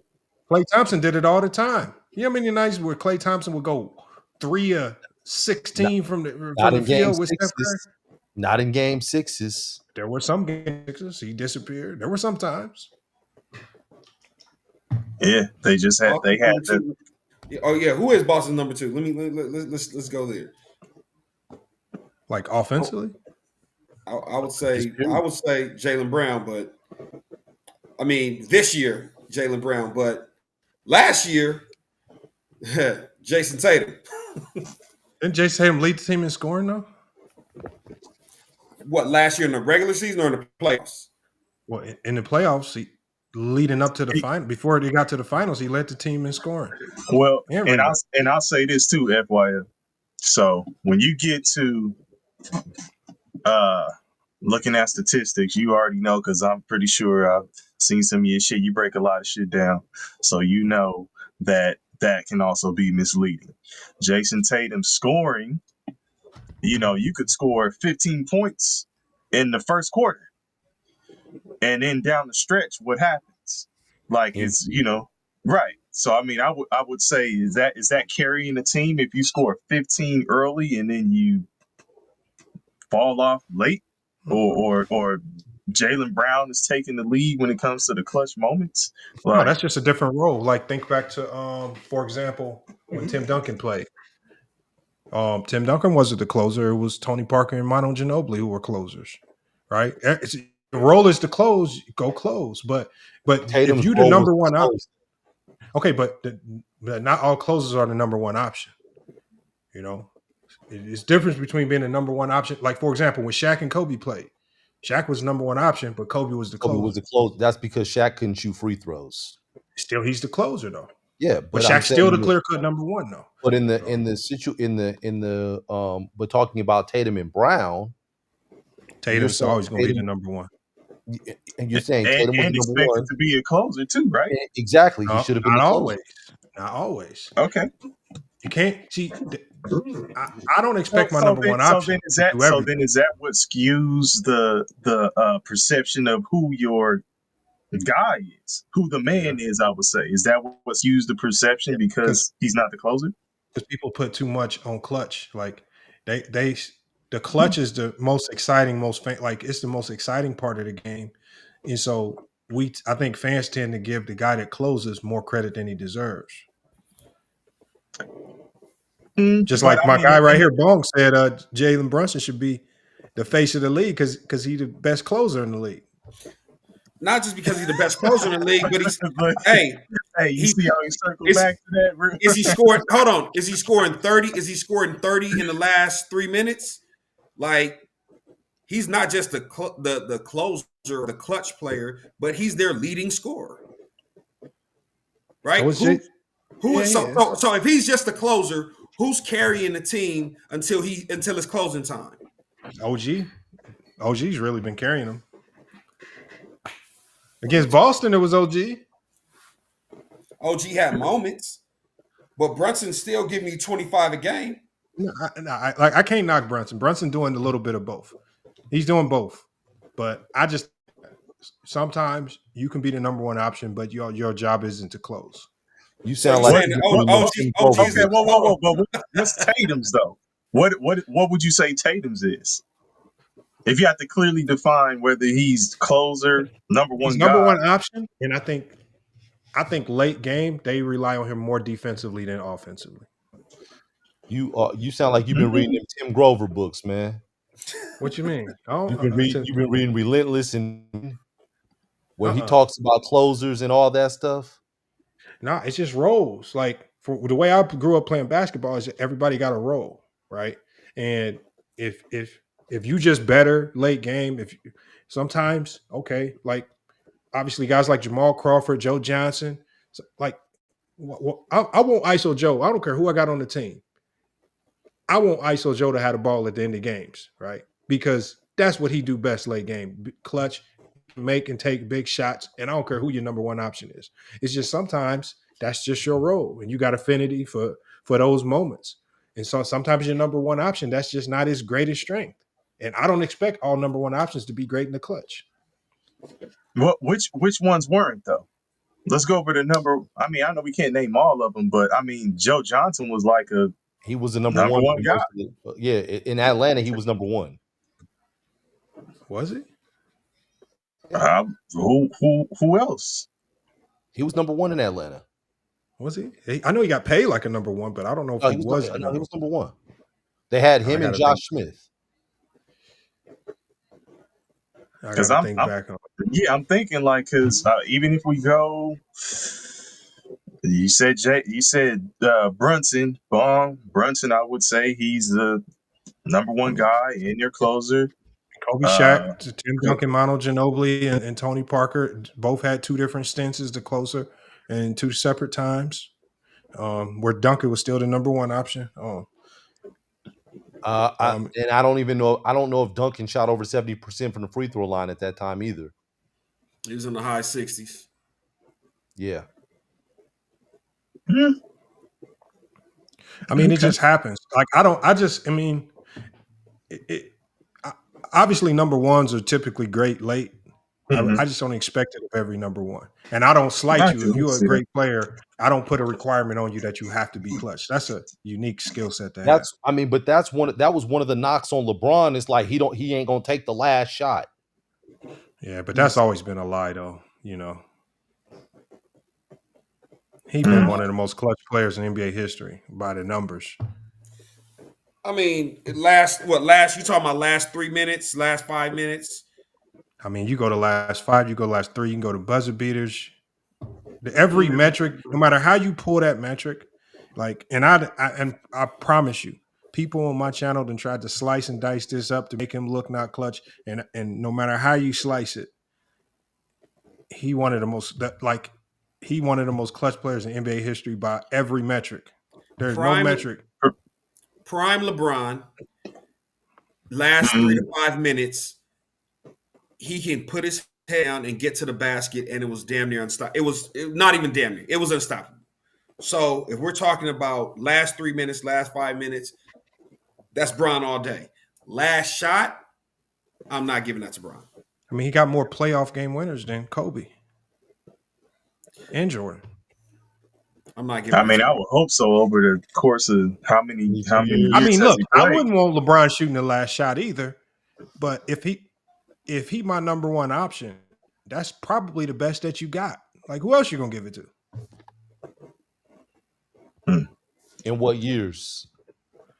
Unless you got a Kyrie there. I mean, the years that he had Kyrie, you can give it to Kyrie, maybe. And Bron would even concede to that. Bron would probably even give it to Kyrie. That's the beauty of Bron. He knows it. All right, you go ahead and do your thing. Like, and that's why I work with Kyrie. So. And now you saying Luka, KP. Now he gives it to Luka just because LeBron is clearly out. You know, and he's still good, but he's out of his prime. Yeah, so he's going to give it to Luka because Luka's the younger player. Hey, Luka, he was trying to hand the mantle off to he was trying to hand the crown off to AD, but AD wasn't necessarily he wasn't going to just give to him. Like, AD, if you want it, man, come get this. I want you to have it, but you're gonna have to you're gonna have to get it. You know what I'm talking about. That's the same conundrum that Cooper Flag's gonna run into at that 3-4 spot. And the problem is the 3s and 4s of this league require a great facilitator to get you the ball consistently. And the reason why AD never really looked like the number one is because he was too reliant on LeBron James force feeding him and getting him the ball in a lot of them actions. That's because AD is, if you boil it down, he's more like a big skill set. He's not going to create his own shot unless he's posting up on the block. Then he can kind of shake you and do that kind of stuff, or free throw line extended kind of that way and down toward the baseline. But he's not like let's say a Durant who's going to be bringing the ball up court or coming off some screens or some shit like that. So he's never really going to be the one who creates. So I agree with you. He needs a facilitator or somebody who's going to feed him when he gets to his spots. He can kind of work in that space. But I don't know, like Durant would be somebody who is like, motherfucking can bring the ball up. He can also post if he wanted to. I'm not gonna say he's gonna bang you and take you down low and do jump hooks and shit like that, but he can work in the post, he can create, he can dribble, he can come off screens. Like, that's not really an AD. Yeah. So, but man, I mean, we done held you hostage, FYF, for about. Hey man, I ain't tripping. You know, I like talking basketball. It's hard to find. You'd be surprised, man. It's hard to find people that talk the game, man. You know, and you know the best thing about this is it really didn't turn it, because most of the conversations we have somehow it turns into a LeBron Jordan debate, man. So you know, it's good. It's refreshing sometimes to talk, and it don't end up getting to having to destroy Jordan because you know people coming up with these myths and stuff. You know? Oh, Hey man, hey, listen, man. I'm one of the few. I say LeBron is the GOAT. So come yeah, on, man. nah, he ain't. Yeah. We ain't gonna. I got Jordan as a GOAT there. temporarily. Jordan's the GOAT until Brian retires. I'll give Jordan that respect. Okay. We'll have to revisit that and really he's already got it, man. See these points. Hey, the chat back with us. They started debating Purdy and all kind of other shit. Hey, no. Hey, because someone was talking about the Discord, and I promise y'all we'll definitely, because we'll be on tomorrow. Tomorrow's the regular day of the show. We'll be on tomorrow. We'll definitely touch on the Brock Purdy contract situation. I know a few people in the chat is NFL heavy, so definitely we'll get back to it tomorrow. But Scotty said LeBron is the what, KP? He's the GOAT. FYF Sports. No. You tell me when you want to have a debate on basketball, and you about what? The draft, the landscape of college basketball, whatever. You tell me when you want to have a debate. We probably agree on the landscape of college basketball. It's over with. Me and you can go toe to toe. It's over with. College basketball is trash now. This NIL stuff is done for. Hey, man. I wish they had it one hoop though. I got like so. Did anybody here play D1 basketball? No, I didn't. So I didn't play, but I was so I went to Davis my freshman year, and they were transitioning to D1. But yeah, I didn't end up. I redshirted and then transferred and bounced around. So my thing is this: one of the biggest lies that these college athletes have been putting out there is that they running around broke. Like, because even when I played, I got a monthly stipend. Well, let me say this to you, FYF. So, my stipend was $1,000 back then. That was a lot. My two sons play Division I basketball right now. Yeah. But look, they getting NIL because not everybody gets. They get yeah. So FYF, they played for USC this past year. They played for USC. Yeah, they just transferred out, but yeah, they was at USC this past year. But FYF, or is he for real? You said what? No, for real, is he BS? No, I'm for real. Yeah. Okay. Yeah, man, I would be on here live, man. Come on. Hey, look, man, I done heard some crazy stories, man. Well, man. Hey, FYF fact checked it right away. Hey, it's bullshit. Bro, we had a dude come on the channel. I had a dude come on the channel and fake call Patrick Ewing. Oh wow. Yeah, wow. The other dude picked up it was, man. It's so that's why I said I would debate you in this stuff. I got a vested interest. No, but see, FYF, let me say this. I feel you on your stipend and stuff, right? So once you get locked in, it's all good. So what I'm saying is there were so many rules with NCAA that if you don't know the landscape of it and know how to maneuver, you could get fucked over. Because me and KP, so I got D1 offers. I had, back then it was Pac-10 and all of that kind of stuff, but I waited too long to sign, so I lost my offers. when I went D2, I only went there because they said they were transitioning to D1. When shit didn't work out, I'm like, well, fuck it. But instead of me going into a portal, I had to transfer JC.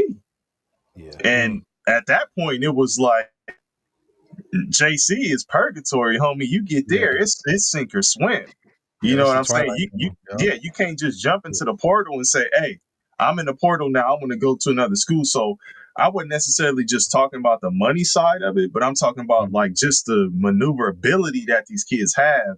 Like I wish, we had it back then, because then, you're able to do more things, and it's just not like institutions really were able to just put you to the side and do what they wanted.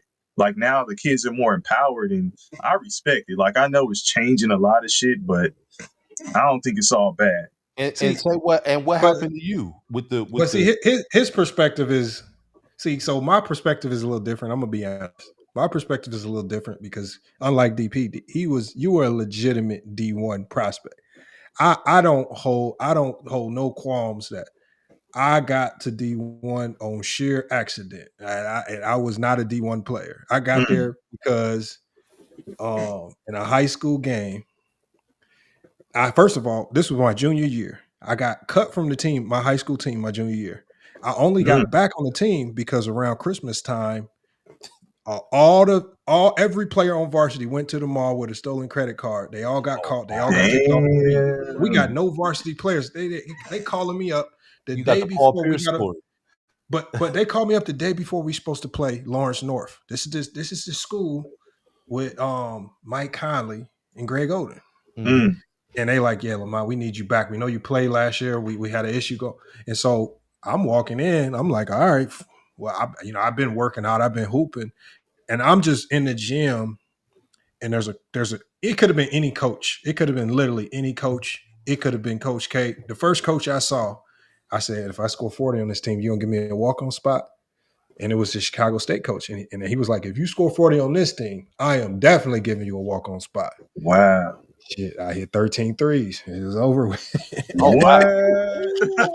Oh, shit. Got him. 13 threes, man. 13 threes, I said. Got him. Damn. Bro, they was talking about me like I was a ranked prospect for about a week. Then I came back to earth, man. I said, you got that consequence treatment. There you go. Oh yeah. Did you I had that Jeremy Lin factor. For sure. Hey, did you finish all 4 at Chicago State?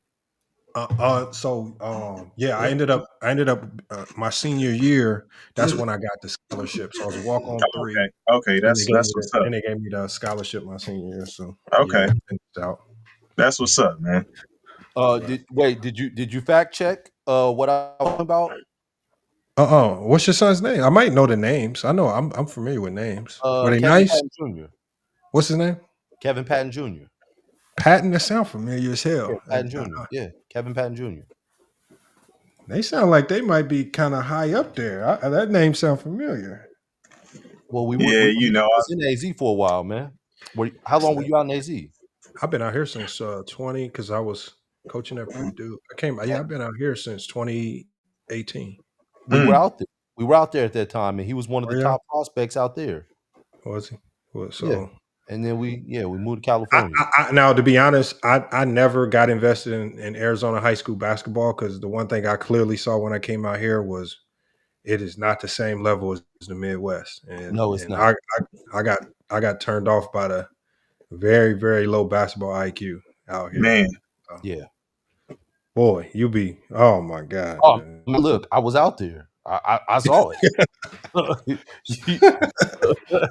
I said, "Oh my God, man, this is crazy out here." So, but it is what it is. It is what it is. All right, man. Well, we gonna let you go, man. Appreciate you, man. We gonna have to. Yeah, I'll jump in and check out your show here and there. So I'm gonna definitely be keeping tabs on what you got going on too, man. So I got to pull up, man. We got to get y'all over, man. For sure. For sure. Absolutely. Hey, man, we got some characters. We got some characters over there, man. Oh man.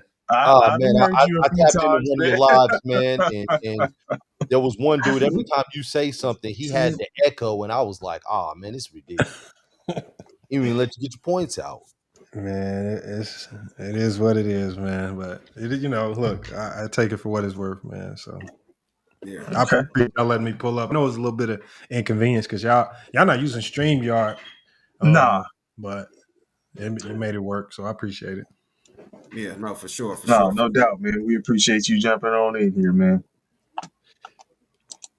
All All right, right, y'all. I'm gonna man. go ahead and tap out, man. I'm gonna catch y'all on the next one. I'll be watching. All All right, right, man. we'll holler Appreciate at you, you, man. bro. All right, All y'all. right. Indeed. Man, engineer, you said I was zoned out. I'm not. When we went to the format with four people, I had to let it breathe a little bit because I didn't want, I didn't want to be stepping on somebody's comments and all this other stuff. And then, KP and DP are more of the basketball aficionados, man. So I kind of took a back seat to kind of to let them get their points across, and then to let the guest that we had on get his point across. But Hey, yeah, they was in there like multiple pauses. right. and we Hey, they kind start of dating, fell back and turning. yeah. Now we fell back and obviously we got a guest. We're doing some housekeeping, man. Trying to, you know what I'm Hey, saying, trying to. Scotty boy said you want to bring your notes, KP. Yeah. It was some cool comments, man. But we just wanted to let the shit flow. Hey, Obviously, we went a little longer than we normally do. hey, KP. Mhm. Before we go, you have time for the your picks? Man, the ones I did today, or I mean, there ain't no games going on, so we'll get on before the games come back on. Yeah, Okay, all we right, back we can do tomorrow. that. We can Yeah, do that tomorrow. yeah. All right, Yeah. well, shit. Hey, engineer. Our sucks and mock drafts, man. I promise y'all, we will discuss the Brock Purdy contract tomorrow. Deal world. Damn, man, that's crazy. Yeah, man. That's how it goes, man. You miss Hey, one but yeah, episode, you dig? Real Deal world world. in the building. What's good? What's good? yeah. But man, we appreciate y'all kicking it with us on this marathon episode, man. Hey, and I know Bong mentioned it earlier about the Discord. We had a few people who were already getting busy in there. I know Alf Sucks at Mock Drafts is in there. Appreciate you, getting in there, engaging. Um, it's live, y'all. So let's get busy. Let's build it. Jump on in there. Discuss anything from NBA to NFL, college, entertainment, TV shows, a series you watch, and all that kind of stuff. Let us know. So it's Absolutely. live. Hey, Absolutely. once again, FYF Sports Debates. We truly appreciate you getting on. Yeah, respect to FYF for sure. Absolutely. Chopping it up with us. Yeah, and I am in the Discord, y'all. I'm in there by my government name, Kev. So, so I am in there communicating. So Yeah, I yeah, think I'm in there as Bongavelli, but yeah, Yeah, and we might want to see Well, about once it grows if any reliable members are interested in moderating or something like that, being a moderator.